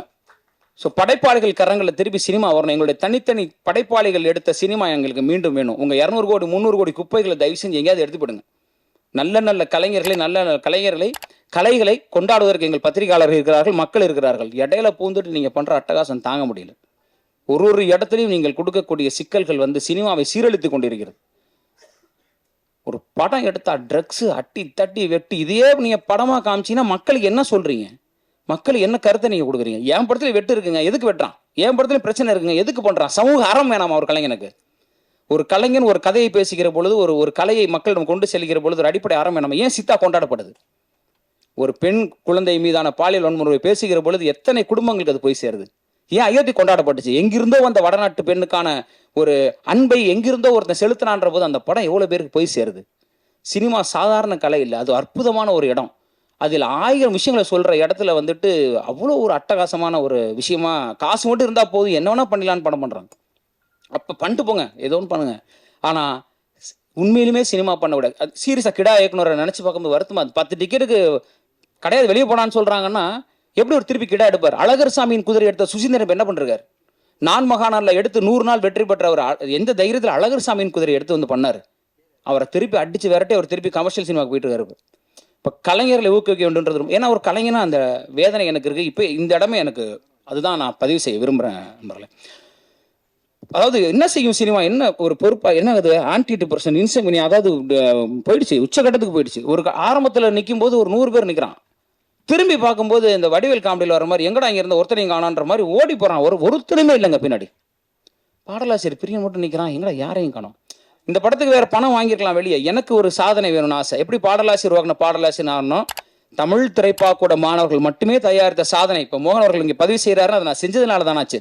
வெளியேருந்து காசு வாங்க வந்திருக்குமா? அது அதை செய்வதற்காக அத்தனை சிரமங்களை போராட்டங்களை தாங்க வேண்டியிருக்கு. மருத்துவமனையில் அட்மிட் ஆயிருங்கட்டாங்க. என்ன உச்சக்கட்ட ஆன்டி டிப்ரெஷனில் இருக்கீங்க, உங்களுக்கு செக் பண்ணும்போது இன்சோம்னியாவில் 6 மாதம் ஒருத்தன் தூங்கவே இல்லைன்னா அப்படி இருக்கும். தூக்கம் வந்து படத்துக்காக இல்லை, இவங்க பண்ணுற அக்கப்போருக்கு. ஒரு கலைஞனை இதுக்கு மேலே எப்படி கஷ்டப்படுத்துவீங்க அக்கப்போரா இருக்கு. இன்னும் யோசிச்சு பாருங்க, இன்னும் வரவே இல்லை. நான் இன்னும் வந்தேன் என்ன பண்ணுவாங்கன்னு தெரியல. இப்போ தான் கால் எடுத்து வைக்கிறோம், அதே வைக்க விட போகிறாங்களா இல்லை அடிச்சு முடிச்சுருவாங்களான்னு எனக்கு தெரியல. அது பரவாயில்ல, இருந்தால் நான் பாட்டு எழுத போயிடுவேன். இல்லை அதுவும் தரலன்னா தமிழோடு வாழ்ந்துருவேன். கடைசி வரைக்கும் தமிழ் தான் எனக்கு. அந்த தமிழ் என்னை காப்பாற்றும், தமிழை நேசிச்சு போயிட்டே இருப்பேன், அவ்வளோதான். அந்த தமிழ் எதை தருதோ, எங்கேயாவது 4 பிள்ளைங்களுக்கு பாடம் சொல்லி கொடுத்தாது வாழ்ந்துருவேன். இவங்க நம்பி யாரும் இல்லை. ரொம்ப வருத்தமாக இருக்கு, தவறாக எடுத்துக்காதீங்க. என்னுடைய உணர்வை இதை விட்டால் இந்த மேடையில் பதிவு செய்ய முடியாது. ஏன்னா இன்னும் வெளியே வரல, எடுத்து முடிக்கிறதுக்குள்ள அவ்வளோ பிரச்சனைகள் போராட்டங்களில் நின்றுட்டு இருக்கோம். எங்கே தொட்டாலும் பணம், எங்கே தொட்டாலும் அரசியல். இன்னைக்கு நாளைக்கு எங்களுக்கு தெரியல எத்தனை திரையரங்கு வரப்போகுது அப்படின்னு. 22 நவம்பர் 24 எனக்கு தெரிஞ்சு ஓடி வந்துட்டு இருக்கோம் நாங்கள். நவம்பர் 24 வேணாங்க படம், அடுத்து ஐயோ வேணாங்க, அடுத்து எங்க வந்துடலாங்க. நமக்கு தான் தெரிஞ்சு போச்சு என்ன நடக்க போகுதுன்னு. நம்ம என்ன 300 நாள் ஓட போகிறோம். இன்னைக்கு எத்தனை பெரிய படம் வந்தாலும் 10 நாள், 1 வாரம், அதிகபட்சம் தாண்டா 2 வாரம். ஆகச்சிறந்த படங்களுக்கு அப்படின்ற போது நாங்கள் ஒரு எளிய படம், ஒரு எளிய மனிதர்களோட முயற்சிங்கும் போது எங்களை 1 வாரம் தாங்க விடுறாங்களான்னு தெரில. நான் தான் தயாராகிட்டேன் அவர்கிட்ட. இப்படி யாராவது ஒரு ஒரு பொறுப்பில் போய் டிஸ்ட்ரிபியூட்டர் சொல்லியிருப்பாங்களே தெரில, என் படம் என்னன்னாலும் பரவாயில்ல ரிலீஸ் பண்ணுங்கன்னு சொன்னேன் அவர்கிட்ட. ஏன்னா அவர் படம் பார்த்தோன்னே ஒரு விஷயம் சொன்னார். அதில் நான் அறிவுத்திர அவர்களுக்கு ரொம்ப நான் நன்றி தெரிவிச்சுக்கிறேன். 2-3 வெளியீட்டாளர்கள் வந்தாங்க, எல்லாருமே வெளியீட்டாளர்கள். இவர் அறிவுத்திரா சார்ட்ட ஏன் கொடுத்தேன்னா ஒரே விஷயம், அவர் டைரக்டர் ப்ரொடியூசர். என் வலி என்னன்னு அவருக்கு தெரியும், ஒரு கலைஞனோட வலி என்னன்னு ஒரு கலைஞனுக்கு தெரியுன்ற ஒரே காரணத்தினால தான் அவர் எடுத்துக்கிட்டாருங்க. அவருடைய பெருந்தன்மை, படம் பார்த்த உடனே படம் ரொம்ப பிடிச்சி போச்சு. தமிழ்நாடு, கேரளா, கர்நாடகா எனக்கு கொடுத்துருங்க சார் அப்படின்னாரு. எப்படி இருக்கும் காதில் கேட்கும்போது? நம்ம படத்தை ஒருத்தர் வாங்கிக்கிறேன்றாரு, பரவாயில்லையே. ஏன்னா வர்றவங்கெல்லாம் ஒரு கதை சொல்கிறான், அதை மாற்றுன்றான், இது மாதிரி. அப்படி திரு அறிவுத்ரா அவர்கள் இப்போ கையை பிடிச்சி நிற்கிறதுனால ஓரளவுக்கு நான் நகர்ந்து போகிறேன். இல்லைன்னா ஒத்தாலாம் நின்றுட்டு இருந்தேன், என்ன பண்ணுறதுன்னு தெரியல. இத்தனைக்கும் இவ்வளோ பேர் சினிமாவில் நம்ம சுற்றி நிற்கிறான், எங்கே போனாங்கன்னே தெரில எல்லாரும். நான் பெருமையாலாம் சொல்லிருந்தேன், நான் அவரை கூப்பிடுவேன், நான் இவரை கூப்பிடுவேன், நான் நம்பிட்டு இருந்தேன். அவங்க வந்துடுவாங்க, நம்ம தான் பாட்டு எல்லாமே நம்ம ஹிட்டு கொடுத்துருக்கோமே, எவ்வளோ பாட்டு ஹிட்டு கொடுத்துருக்கோம். ஒரு ஃபோன் பண்ணால் நமக்கு சப்போர்ட் பண்ணிட போகிறாங்க, ஒரு ஃபோன் பண்ணால் வாங்க கம்மியாக பண்ணிடுவாங்கன்னு நினச்சேன். திரும்பி பார்த்தா ஒருத்தனையுமே காணோம். திருப்பி அடிக்கணும் போல எல்லாரையும். இதுக்காகவாது ஜெயிக்கணும்னு தோணுது, இதுக்காகவாது எந்திரிச்சு வந்துடணும்னு தோணுது. அந்த வகையில் அறிவுத்திர அவர்களுக்கு என்னுடைய நன்றியை தெரிவிச்சுக்கிறேன் சார். ஏன் கூட நான் தான் ஓடுறேன், அவர் ஒரு ஏதாவது பெரிய ஆர்டிஸ்ட் படம் மட்டும் போக வேண்டியது தானே. என் படத்தை வெளியிடுறதுக்காக போராடிட்டு இருக்கார் அவருங்கும் போது அது ஒரு ரொம்ப மகிழ்ச்சி. போராட்டங்கள் தான், சிரமங்கள் தான். இப்போ பாருங்க, இப்போ கூட மோகன் அவர்கள் ஒரு விஷயத்தை சொன்னார், 29 கூட போகலாமான்னு. ஆலாம் ரைட், தயார் தான். இத்தனை வருடங்கள் காத்திருந்தவர்களுக்கு இன்னொரு வாரம், நீங்கள் சொன்னது சரிதான். ஒரு பிரச்சனை இருக்கும்போது நம்ம எப்படி கொண்டு வரும்? 30 லட்ச ரூபான்றது பெரிய விஷயம். அந்த வகையில் அதை கண்டிப்பாக செய்யணும். அதனால் அதோட கொடுமை உதிராவர்கள் மீண்டும் பதிவு செய்கிறேன். வெளிப்படம் வந்தது கூட பரவாயில்லைங்க. முத்து ஆளை வந்தான்னு 10 வருஷம் அவங்க என்ன சம்பாரிச்சாங்கல்ல, திருப்பி அதை வேற கொண்டு வரீங்க நீங்கள். இருக்கிறவங்களுக்கே தேட்டர் கிடைக்க மாட்டேங்குது. இருக்கிற படத்தையும் ரிலீஸ் பண்ணுறதுக்கு ப்ரொடியூசர் சாவுறான்.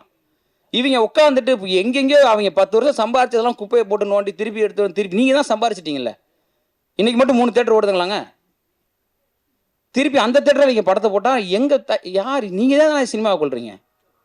அப்புறம் நல்ல படம் வரல. மலையாளத்தில் சினிமா சூப்பராக இருக்குது, தெலுங்கில் சூப்பராக இருக்குது, அங்கே அருமையான கதை பண்ணுறாங்கன்னா நாங்கள் தான் கதை பண்ணுறோமே, நீங்கள் பார்க்க விட மாட்டீங்களே. நீங்கள் திருப்பி வேறு படங்களை 10 வருஷம் கழிச்ச படம் தேவையாங்க? நீங்கள் சொல்லுங்கள். அவன் டிவிலே 100 தடவை பார்த்துருப்பாங்க மக்கள். அதை இன்றைக்கி போய் திரையரங்குக்கு போய் பாருங்கள், வெளியே முழுக்க ஏதோ 10 வருஷம் பழைய படம் போஸ்ட் ஒட்டி வச்சிருக்காங்க. இல்லைனா ஹிந்தி படம் இருக்குது. அக்வாமேனுக்கும் நமக்கு என்னங்க சம்மந்தம் இருக்குது? அக்வாமேனுக்கு நமக்கு என்ன சம்மந்தம் இருக்குது சொல்லுங்கள். அவன் சம்பாதிப்பாங்க, உலகளாவியாலும் சம்பாதிப்பான். என் தயாரிப்பாளர் அத்தனை 1000 படத்தை வச்சுக்கிட்டு எங்களுக்கு ஒரு கடன் கலைச்சிடாத. அந்த படத்துக்கு பின்னாடி ஒரு 1000 குடும்பம், 500 குடும்பம் இருக்குது. அவெல்லாம் ஒரு சினிமா ஜெயிச்சிட மாட்டோமா, வந்துட மாட்டான். நம்மளா நீங்கள் அக்வாமேனு டங்கு டுங்குன்னு நீங்கள் கொண்டு வந்தீங்கன்னா அதையாவது விட்டு தொலைங்க. முத்துவெல்லாம் இப்போ யாருங்க கேட்டாப்பாங்க? டிவியில் ஒரு 300 தடவை போட்டாங்க. யூடியூப்லேயே 10 லாங்குவேஜில் இருக்குது. நீங்கள் ஹிந்தியிலலாம் ரஜினி பேசுவார், நீங்கள் போட்டிங்கன்னா விட்டா கொரியன்ல பேசுவார், ஜப்பானீஸ்லாம் பேசுகிறாரு. ஏன்னா அவருக்கு ஜப்பான் ரசிகர்னு. அவ்வளோ தூரம் பார்த்த படத்தை திருப்பி எடுத்துகிட்டு தேட்டரை பிடிச்சிக்கிட்டு புரியலைங்க எனக்கு.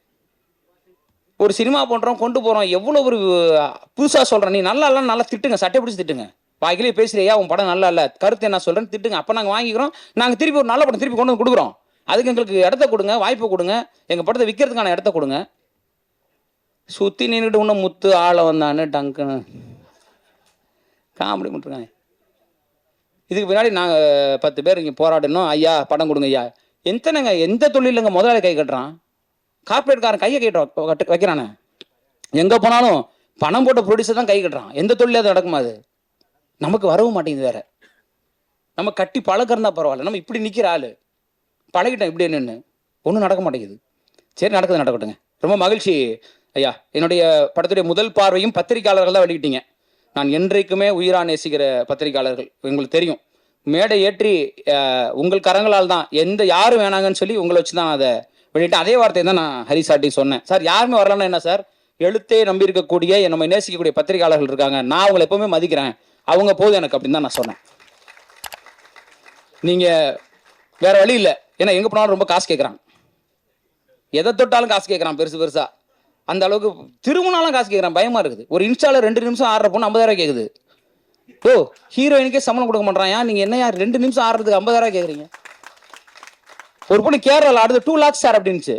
எதுக்குமா அப்படின்னு. 30 seconds சார். எம்மா 30 நொடி நீ ஆடுறதுக்கு 2 லட்சமாம்மா. எங்கள் கலைஞன்ட்ட கொடுத்தா 2 வருஷம் விடிய வேலை பார்ப்பாம்மா. அதை கொடுத்தீங்கன்னா எங்கே திரும்பினாலும் நம்மளால் முடியாதுங்க. நம்மளால் ஒரு படம் எடுக்க முடிஞ்சதுங்க, தரமான ஒரு படம் எடுத்திருக்கோம், அதை நம்புகிறேன் நான். அதுக்கான உத்தரவாதம் நான் உங்களுக்கு கொடுப்பேன். ஏன், ஒரு எழுத்தாளனின் கதை இது. அரணம் என்பது ஒரு எழுத்தாளன் எழுதிய கதை. நல்ல கதை கேட்டிங்கன்னா, ஒரு நல்ல கதை பார்க்கணும். ஒரு நல்ல கதை இல்லைங்க, இன்னைக்கு நல்ல பாடலே இல்லைங்க. என்கிட்ட கேட்டாங்க, சார் நீங்கள் மஸ்காரா போட்டு மயக்கிறீங்க, மக்காயில போட்டு எழுதுறீங்களே.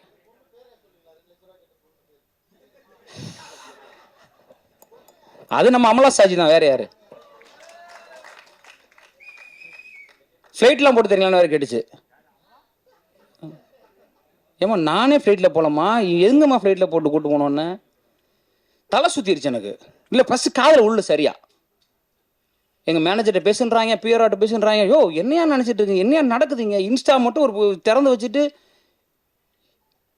ஃபிலிம் நியூஸ் ஆனதன் மாதிரி எப்பேற்பட்ட பத்திரிகையாளர்கள் இருந்த துறைங்க அது. எப்பேற்பட்ட மூத்த பத்திரிகையாளருங்க அவர். நான்லாம் அவர் இருக்கும்போது இருந்தேன்றது எனக்கு பெரிய மகிழ்ச்சி. என்னெல்லாம் அவர் எழுதினார், தம்பி சொல்லுப்பா, முகவரி சொல்லுப்பான்னு.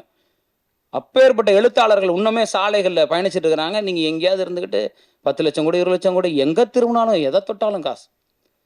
ஒரு கலையை மக்களிடம் கொண்டு சேர்ப்பதற்கு இவ்வளோ போராட்டமாக இருக்குது. என் பத்திரிகையாளர்கள் எவ்வளோ சப்போர்ட் பண்ணுறாங்க. நீ யாருன்னே தெரியல உட்காந்துட்டு நாங்கள் அவங்களுக்கு கொடுப்போம் அப்படின்னு நினச்சா அவங்களுக்குலாம் ஆளாளுக்கு ஒரு வீடு வாங்கி கொடுத்துலாம் போல இருக்கு. உங்களுக்குலாம் எங்க வாங்குங்கன்னு சீரியஸாங்க. கொடுமையாக இருக்குது. அந்த வகையில் அரணம் ஒரு எழுத்தை நம்பி உருவாக்கப்பட்ட ஒரு திரைப்படம், ஒரு சிறந்த கதை. அதை உரிமையாக நான் சொல்ல முடியும். முதல் பாதி இன்டர்வல் இடைவேளை அப்போ நீங்கள் படம் பார்த்துட்டு போட்டியே வைக்கலாம், 1 லட்ச ரூபா நான் கொடுக்குறேன், செகண்ட் ஹாஃப் என்னன்னு சொல்லிட்டீங்கன்னா அப்படியே சொல்லாங்க. அரணம் படத்தை பார்த்துட்டு முதல் பகுதியை பார்த்துட்டு இடைவேளைக்கு பிறகு வெளியே வந்துட்டு இல்லை இடைவேளை மேடையிலேயே நீங்கள் இதாங்க நீங்கள் சொல்லிட்டீங்கன்னா நான் மேடையில் 1 லட்ச ரூபா கொடுத்துடலாம். அந்த திரைக்கதை அப்படி இருக்கும். அந்த கதை ஒன்றை நோக்கி ஆரம்பித்து ஒரு உணர்வை பிரதிபலித்து ஒரு இடத்துல நின்றோம். இந்த படம் முதல் முறை ஒரு பெரிய தயாரிப்பாளர் ஒருத்தர் வந்தார், வெளியீட்டாளர். அவர் ஒரு ஆள் விட்டுருங்க, அவர் அவன்டா அப்படின்ற மாதிரி ஒரு ஆள். படம்லாம் பார்த்துட்டு இது ரிஸ்க் நான் எடுக்க மாட்டேன் அப்படின்னாரு. எனக்கு நல்லா இருந்தது. ஃபர்ஸ்ட் ஆஃப் முதல் பகுதி முழுக்க ஒரு ஸ்க்ரீன் பிளே, ஒரு திரைக்கதை. 2வது பகுதி முழுக்க வேறொரு திரைக்கதை. இது வரைக்கும் அப்படி பதிவு செஞ்சதில்லை. அவர் சொன்னார், இப்படி பண்ணக்கூடாது, நீங்கள் ஸ்க்ரீன் பிளே ஜம்ப் பண்ணியிருக்கீங்க, முதல் பகுதி முழுக்க ஒரு திரைக்கதை சொன்னீங்கன்னா அதை நோக்கியே தான் போகணும். நான் ஏன் சார் அதை நோக்கியே போகணும்னு கேட்டேன். எவன் தான் மாத்துறது? அப்போ முதல் பகுதி முழுக்க ஒரு திரைக்கதை, இடைவேளைக்கு பிறகு நீங்கள் வந்து படம் பார்க்க ஆரம்பிச்சிங்கன்னா வேற ஒரு டைப் ஆஃப் ஸ்க்ரீன் பிளே, வேற ஒரு வகையான திரைக்கதை ஓடும். அங்கே முதல் பகுதியில் இருந்த ஒரு வசனம், ஒரு கேரக்டர், ஒரு பொருள் கூட உங்களுக்கு 2வது பகுதியில் இன்னொரு பதிலை கொடுக்கும். இந்த வாழ்க்கை இப்படி நேராக பார்க்கும்போது ஒன்றை சொல்கிறது, ஆனால் அதற்கு இன்னொரு முகம் இருக்கும்ல, உண்மையான முகம் இருக்கும்ல. அதை சொல்லும்போது அட அப்படியா, ஓ அதான் இப்படியா அப்படின்னு உங்களை உடச்சி உங்களுடைய பதிலெல்லாம் கொடுத்துக்கிட்டே முடிச்சு அவுத்துட்டே வரும். அதுவும் ஒரு படத்துக்கு கிளைமாக்ஸை சொல்லிட்டு படம் பண்ணுறதுக்கு பெரிய திமிரு வேணும். நான் கிளைமாக்ஸை சொல்லிட்டேன், நீங்கள் படம் ஆரம்பிச்சு கொஞ்ச நேரத்தில் கிளைமாக்ஸ் தெரிஞ்சிடும் உங்களுக்கு. ஆனால் அது எப்படி நடந்ததுன்னு ஓப்பன் கிளைமாக்ஸ் வச்சுட்டு இதில் ஒரு திரைக்கதை எழுதியிருக்காங்க. ரொம்ப திமிராக தான் இருக்கும் பேசும்போது, அதான் உண்மை. இருக்கிற யதார்த்தத்தை நான் சொல்லி ஆகணும். அப்படிப்பட்ட ஒரு திரைக்கதை. அப்போ ஒரு நல்ல கதையை, நல்ல திரைக்கதையை, ஒரு நல்ல திரைப்படத்தை நீங்கள் பார்க்கணும்னு நம்பினீங்கன்னா நிச்சயமாக அரணம் உங்களுக்கு அதை வழங்கும். எங்களிடம் பெரிய பொருளாதாரம் கிடையாது, எங்களிடம் பெரிய நடிகைகள் கிடையாது, எங்களிடம் பெரும் புள்ளிகள் கிடையாது, எங்களிடம் பெரும் தயாரிப்பாளர்கள் கிடையாது. எங்களிடம் பெருந்தமிழ் இருக்கிறது, நல்ல கதை இருக்கிறது, நல்ல திரைக்கதை இருக்கிறது. எழுத்தை நம்புகிறவர்கள், ஒரு நல்ல திரைப்படம் பார்க்க வேண்டும் என்று நம்புகிறவர்கள், முடிவில் ஒரு நல்ல படம் பண்ணாயா, நல்லா இருந்தது அப்படின்னு நீங்கள் சொல்லக்கூடிய ஒரு படமாக அரணம் இருக்கும்.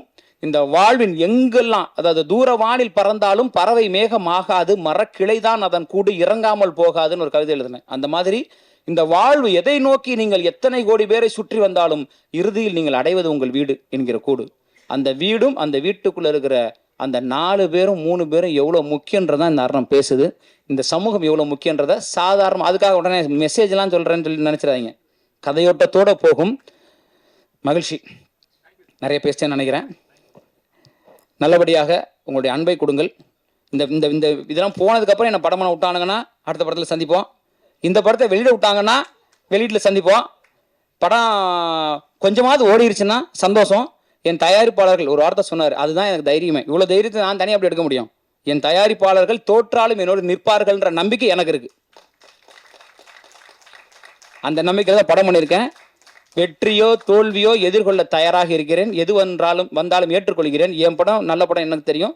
தோத்ததுக்கு காரணம் சினிமாக்காரன் தான் அப்படின்றத இங்கேயே சொல்லிட்டு, ஜெயிச்சா நாங்க, தோத்தா நீங்க அப்படின்னு ஓப்பனாக சொல்லுவேன் அப்படின்றத இந்த மேடையில் வச்சு நீங்கள் தயவு செய்து என் தமிழ் சொந்தங்கள், என் எழுத்தாளர்கள், என் எழுத்தை தயவு செய்து மக்களிடம் கொண்டு போய் சேர்த்து இந்த ஒரு எளிய கலைஞனை, ஒரு பாடலாசிரியனை, இன்னும் 250 பாடலாசிரியர்களை மேடை ஏற்ற போகிறவனை, இன்னும் 500 கலைஞர்களை மேடைக்கு கொண்டு வர போகிறவனை ஆசீர்வதித்து ஒத்துழைப்பு கொடுங்கன்னு இந்த தருணத்தில் கேட்டுக்கிறேன். நன்றி.